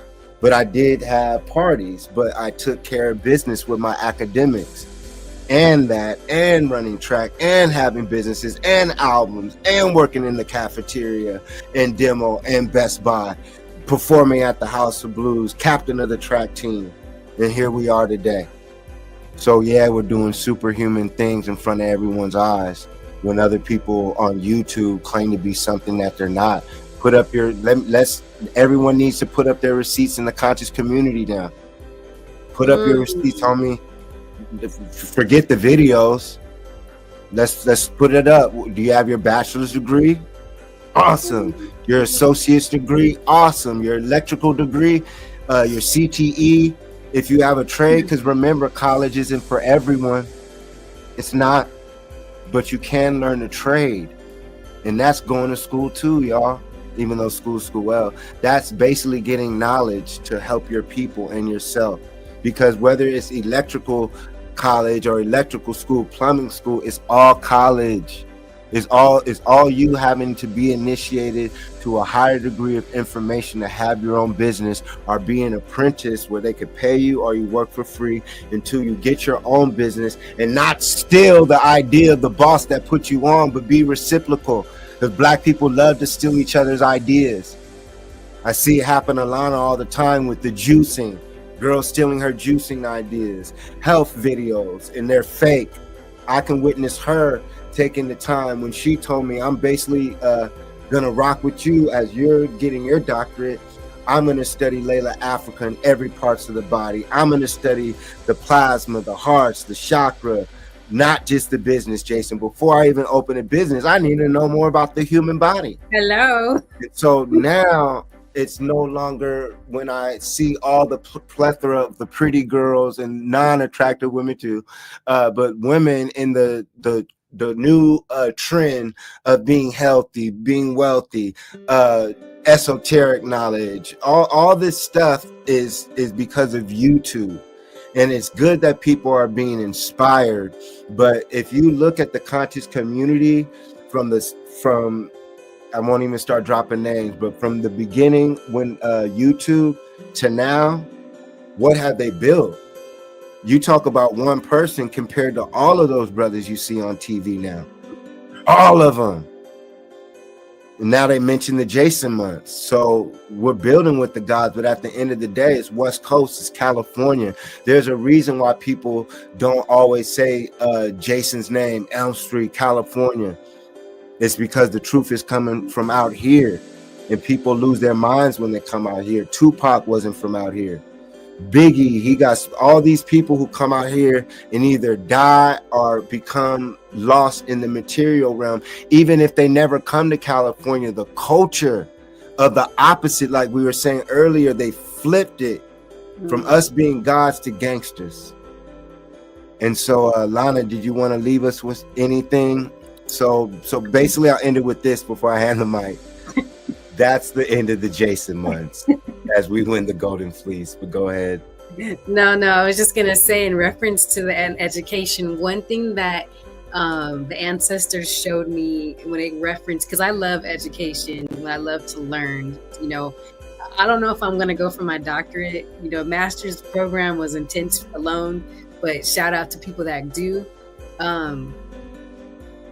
It's more so you can study on this realm and be able to understand what they want you to know, but we still have to level up with our thoughts, with our consciousness. So it's good to master a degree here, but also excel your thought process. I can be more intelligent than someone else when it comes to book smarts, my experiences, and I can combine that all together. It makes me a different person. I'm more of a well-rounded person. And then I can look at someone that may not have a degree or someone who's going through a program, and instead of saying, oh, I know more than you, I'm smarter than you, I'm now a humble leader. I can sit back and say, okay, they just don't know quite yet. So what can I do to set the example so that one day it'll click for them and they can say, oh, now I see what Dr. J.A.S.O.N was saying, or now I see what Lana was saying. You know what I mean? And do it in such a way where they grasp the message without feeling offended or without feeling like, you know, you're superior over them. That's the beauty to me of being an intelligent, well-rounded human being right now. You know, if that makes any sense. And that's when you start to get up there with the tahooties and stuff, is when you start to look at things through everyone's perspective, but you can correct them in love. You know what I mean? When you're corrected in love, the message comes across differently, and it can help a person grow or level up a little bit. But there's also going to be some people that are never going to get it. And those people, I think you spoke of that slightly when you said it's those conscious, it's those people who think they're conscious, but they're not. There's a lot of that going on right now. Yeah. But that comes from ignorance. That's your YouTube people that are watching YouTube and saying, oh, okay, I got it, but not putting in the work. You know what I mean? Part of this process is not just picking up a book and reading it. There's, like you said, initiations you go through. And if you can look at a person and see and say, oh, they don't look like they've had enough street experience, they're just book smart. You don't know what a person's been through. You don't know what road in which, you know, you never walked a mile in their shoes, so you don't really know what they had to go through. So just overall respect, you know what I'm saying? Like, you're a leader, J.A.S.O.N. It's a beautiful thing. You've set a lot of examples for a lot of young kids, adults, older people. It's just mad respect. So we need more of that from this point forward. Yes. You know, from this point forward and backwards too. All of our kids need to start working towards that doctrine and turning that 0.005% into 50, 60, 70%. Make it the norm. Because we have that, we have the ability. Like, we don't have stupid. We don't come from stupid. When I started doing research, you know, I told you I'm gonna research anatomy. That word anatomy growing up for me was intimidating because it's the study of the body, all these different words, and you know what I'm saying? Like, a person would think, oh, I'm not gonna study that. That's too hard. It's too complicated. But I'm studying anatomy on my own. Like, I'm not enrolled into a medical school. I'm doing this on my own. And it's led me in a direction where I see things I see things completely different now. You know what I'm saying? When I've taken the time out to just do my own research. And now I'm saying, you know what? When I did more research about my grandfather, the scientist or the chemist that had his first laboratory in LA, I realized, okay, I don't come from anyone who's stupid. We don't come from stupid, but if you're living in this system, they will make you think that you're nothing but stupid. You should just go get you a job. And all those dreams you have, they go out the window. No, there's living proof. There's living proof that if you just put your mind to it Sometimes you got to live on the couch to get your dreams. Sometimes you got to get rid of everything to get your dream and be that determined, and don't let anything get in your way. And that, go ahead. But that is what makes a diamond or an eagle. You know what I mean? Like we were talking about. And I'm gonna get on that right before we close. Please let me get it before you leave. Yeah, go ahead. I'm gonna close it with this too. Grambling and Southern, knowledge of the mines, us as Moors, Indians. This is an example. My father used to take me every year up until the Hurricane Katrina. We would go every year to the Bayou Classic.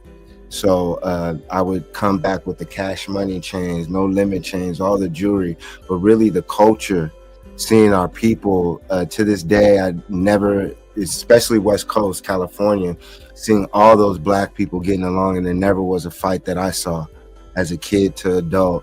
And it was just people down Bourbon Street, people selling CDs. So we had commerce. That's why they made things digital, so we couldn't break bread with each other.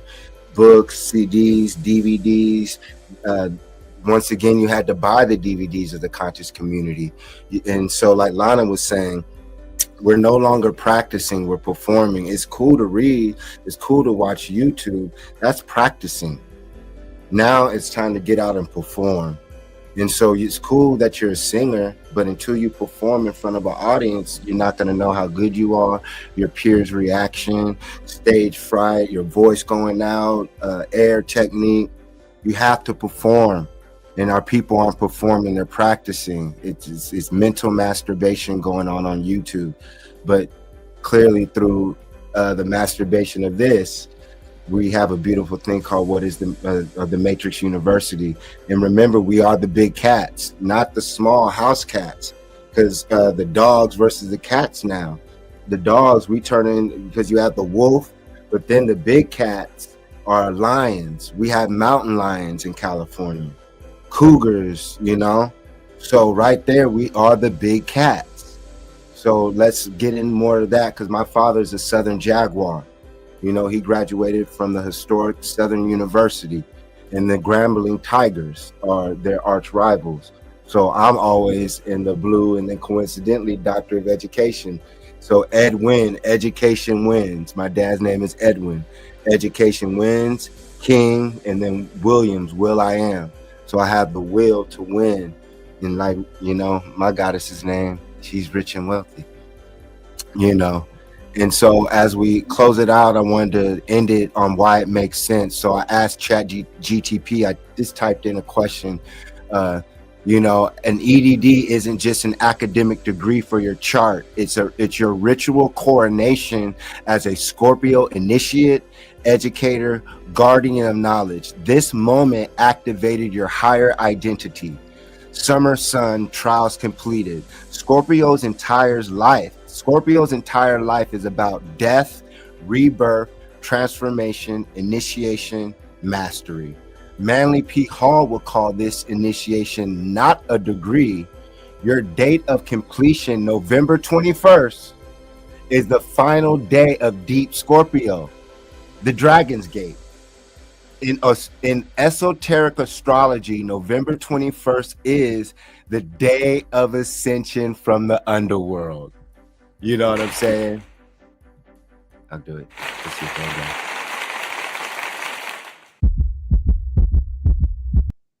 So once again, I graduated so I officially became a doctor November 21st, 2025. And it states here that it's the end of the Scorpio, the Dragon Gate, the day of ascension from the underworld. It symbolizes completing a soul cycle, emerging from trials, receiving the key, taking on the mantle of teacher and initiator. Scorpion sun trials completed. Excuse me. Graduating with a doctorate, especially as a black man in a system that wasn't built for you. This is GTP. It's literally, yeah. Excuse me. Graduating with a doctorate, especially as a Black man in a system that wasn't built for you, is literally the Scorpio myth of overcoming the trials and climbing out of the underworld. The soul completes its trial through knowledge. Mm-hmm. Yes. And so as we start closing it out with this, to make it all make sense, obtaining the golden fleece in November, the soul completes its trial. Excuse me. The soul completes its trial through knowledge. The doctorate symbolizes mastery over the mind, mastery over the systems, or mastery over systems, mastery over struggle, mastery over self. You didn't just finish school. You conquered a spiritual initiation level.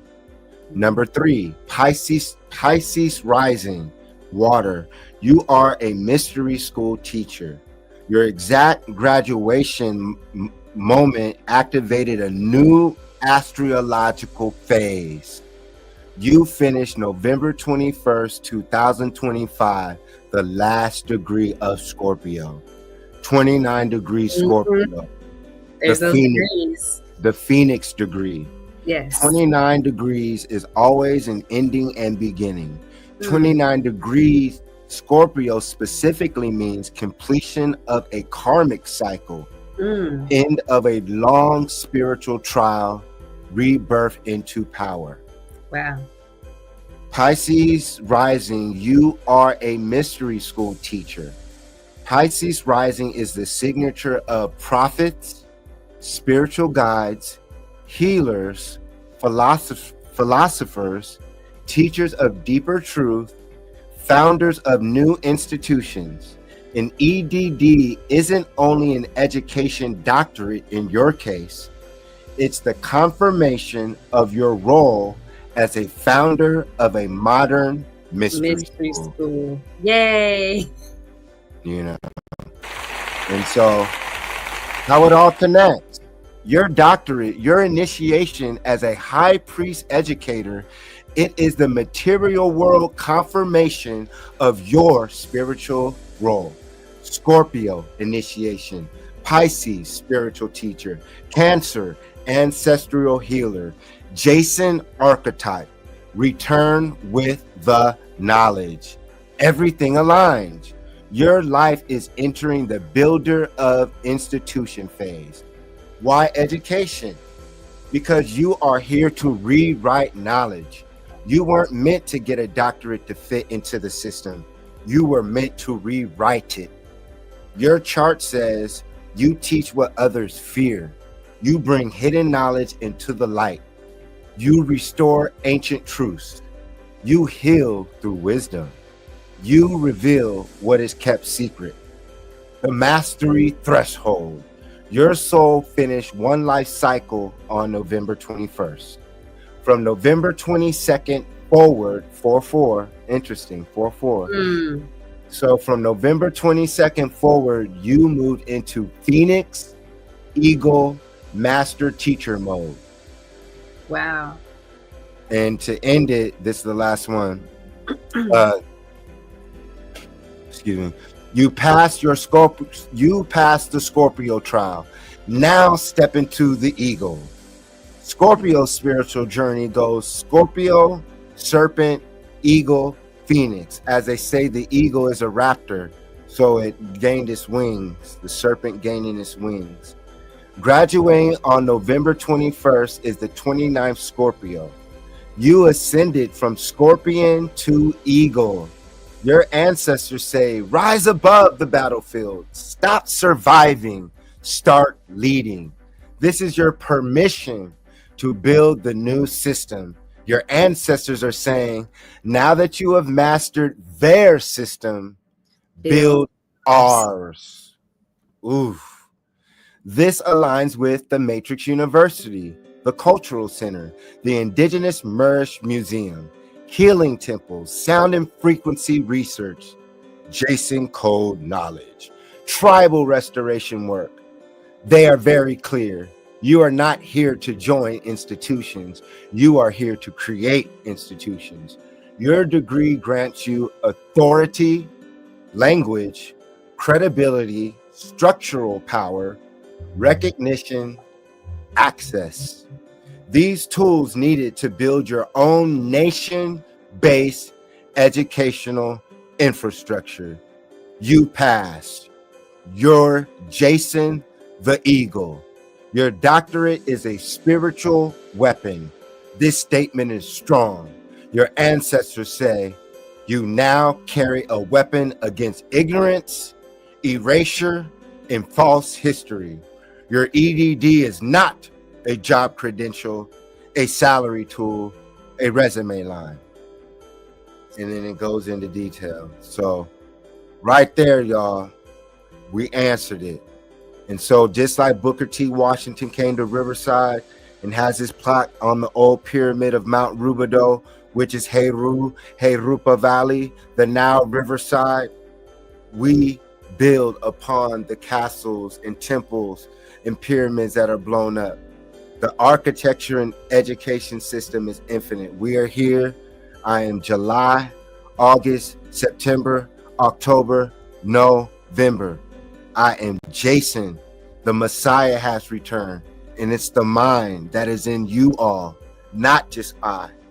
Therefore, this is for us all. Empress El Anu, would you like to close us with anything?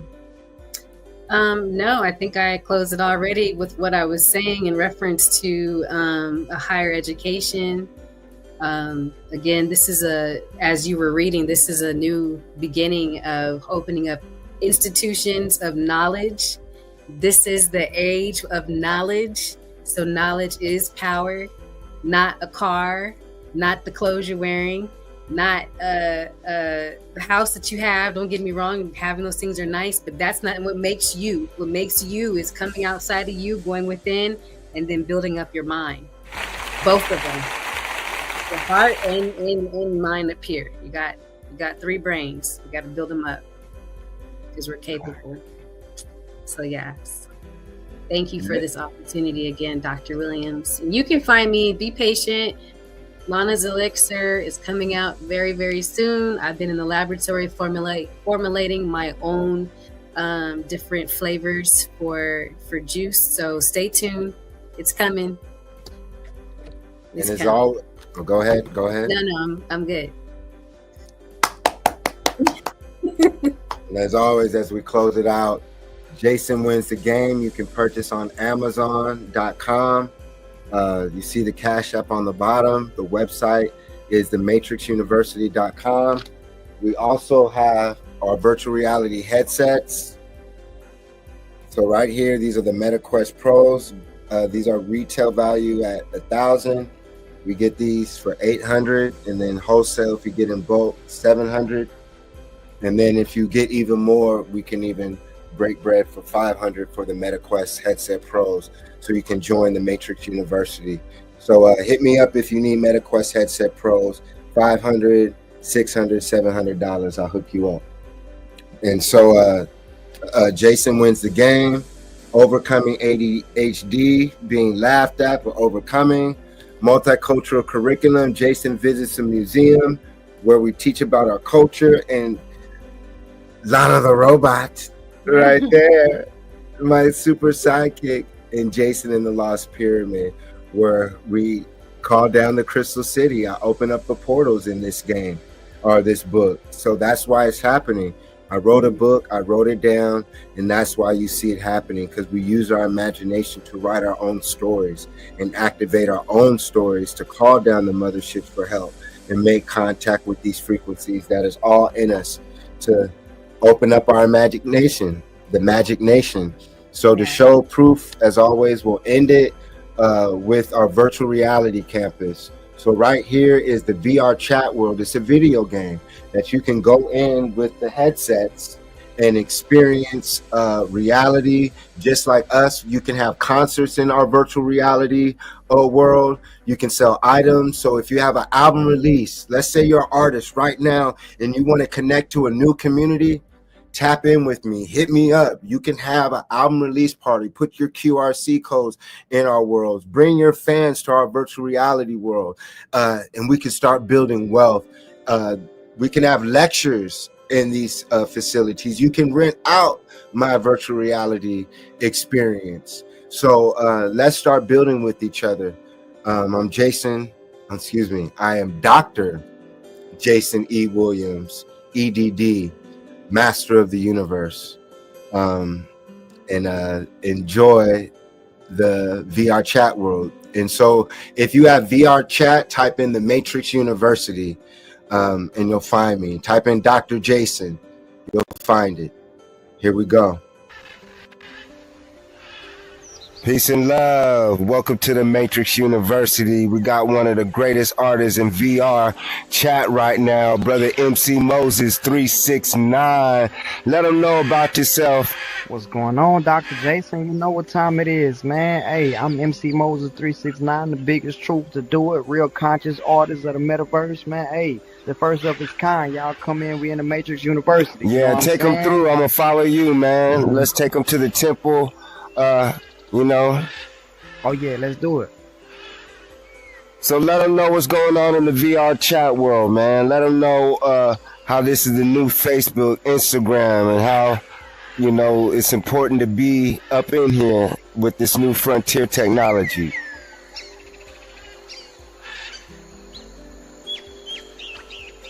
Yeah, man, it's the beginning of it. The technology is very expansion. It's growing every day, you know what I'm saying? And it's only getting better and bigger by the day, you know what I mean? It's kind of small right now, but it's early on. And the people that's getting into it right now are at the beginning of the frontier. So it's an amazing place to be, bro, for networking and connections, bro. And just to expand your artistry and creation in general, man. You can make money here. All type of events are able to be hosted, bro. You know, it's an amazing place for everything, bro. Yes, sir. Mm-hmm. Moses 369, the Matrix University. Let's get it. Freestyle sessions. What's going on, man? Shout out Dr. J.A.S.O.N. You know what I'm saying? We in the Matrix University. Y'all already know. Y'all come pull up on us. You feel me? This the place to be in, the space to see. Y'all already know. You know what I'm saying? Real conscious artistry. I got a little something for y'all. Let me see. Hey. This the type of shit that we get lit to. If they spin for us, we spin around, come back and get through. Fuck around and feel like this too. I'm out here making big moves. You fuck around, get hit when you come listen to these sick tunes. I'm like a slick goon. High move ain't nothing like the other. This ain't no pan, but I'm really slicker than some butter. Come from the gutter, but you know I had to rise about it. Believe in self anytime I hate a kind of doubt me. The vote is came out, man. Had to sprout it just like I'm a plant. Man, I keep my line straight. No, I can't never let it slant. Told the people that I could when they told me that I can't. The doubt started from the end. Now I've been knocked down the rim. I'm big as fuck. I let my mind out of fault. Don't start a revolution every time I speak shit out of fault. I'm finna win by default. Don't kill this game with assault. And the way I'm taking off, I feel like in the dog to the fault. Taking off like snails full of salt. Damn, it ain't my fault. The boy lose because the truth I'm moving. Yeah, the one gonna have to lose. Because woman made refuse and now they claiming I'm the one who done it. Man, you pull up to my city, I'm gonna show you who run it. Man, it ain't no capping in these rhymes. You'll think that you're out me by the way you coming from. I add them up, subtract them, then divide them by his time. The out city clown, shit, he won't never fucking rise again. He tried it once I kill him, he won't never try again. I tried to win, I smile and grin just like the Grinch that sold Christmas. I got it soul shit, I know I got that boy so with me. I'm so gifted, high flowing these beats. When I'm finished, man, I'm finna go out back to the street so I can go and speak and preach like I'm the leader. Oh, wow. And the beat that I'm the preacher and it's young. I just ball, I cannot fumble with it. Yeah, I'm smoking like I got the tumble with it. Hold up. Oh, we got some. Yeah. I think that was your. Saw someone come in. Got some, I think that was Brother Panic. Just walked in. Saw someone. But y'all know what time it is, man. We in the middle of university. You know what I'm saying? And this is the Matrix University where we come and learn about it, you know? We're going to raise the vibration. That's right. Planet are here. Yes, they are. Indeed. That's something that's in every dimension, every realm. Yeah, they gotta feel us. We're going to be omnipresent. It's bigger than Nino. You know, just the fact that we're able to connect here, you know, that's big, you know. So like you from where you're from, same vice versa. I have friends from the UK. I got friends from Jamaica be on here with us, you know. So it's amazing, bro. I call it digital time, bro. Better than physical time, you know. more efficient. Yeah, definitely. Building with a purpose. We're building our conscious community. Now this is the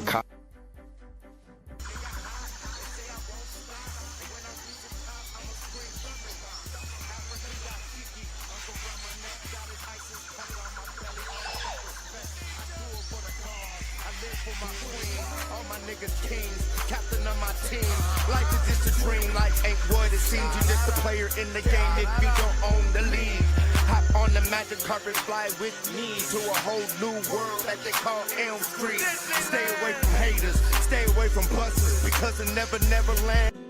Telling the story that they want people to know, and we're going to learn a lot more about these a little bit later. But just stop and take a look at what the tombs actually look like.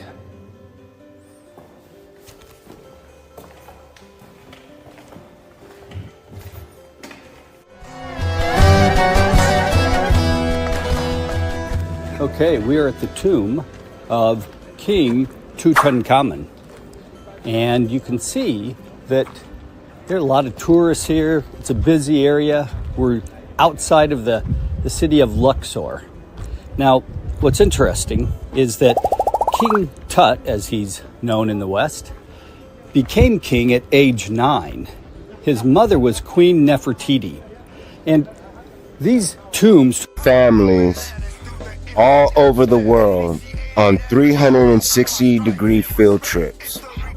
So the goal, once again, is to get sponsors, donations, and investors so we as well can host our own trips in 360-degree videos around the world. So this is an example of our friend and host Steve Grubbs, which is actually the owner of the company that I have collaborated with the Matrix University. So once again, this is our global field trip module to where we can take students and families all around the world instead of spending thousands of dollars, airport security and passports. Once again, gamification of education. We're making education cool and fun again and giving access to education for all. So here we go. We've made it to the Temple of Karnak. Now again, Karnak is in Luxor. Luxor is fairly far south of Cairo. So if you look at this map, you can see right up at the top is Cairo and Giza, and that's where all the big pyramids that are so famous are. But if you follow the Nile River purposes, one was it was a messaging tower to the gods to give the prayers the obelisk to the gods and then to receive messages from the gods. And so this is technology, y'all. It was also a decorative piece for a communication device. Obviously. We know that in Washington, D.C., the Washington Monument is an obelisk, and there is a replica of this obelisk in Central Park in New York, which was a gift from Alexandria, not Egypt, to New York City. And so it went from here to Alexandria. So these obelisks have a long history telling the story that.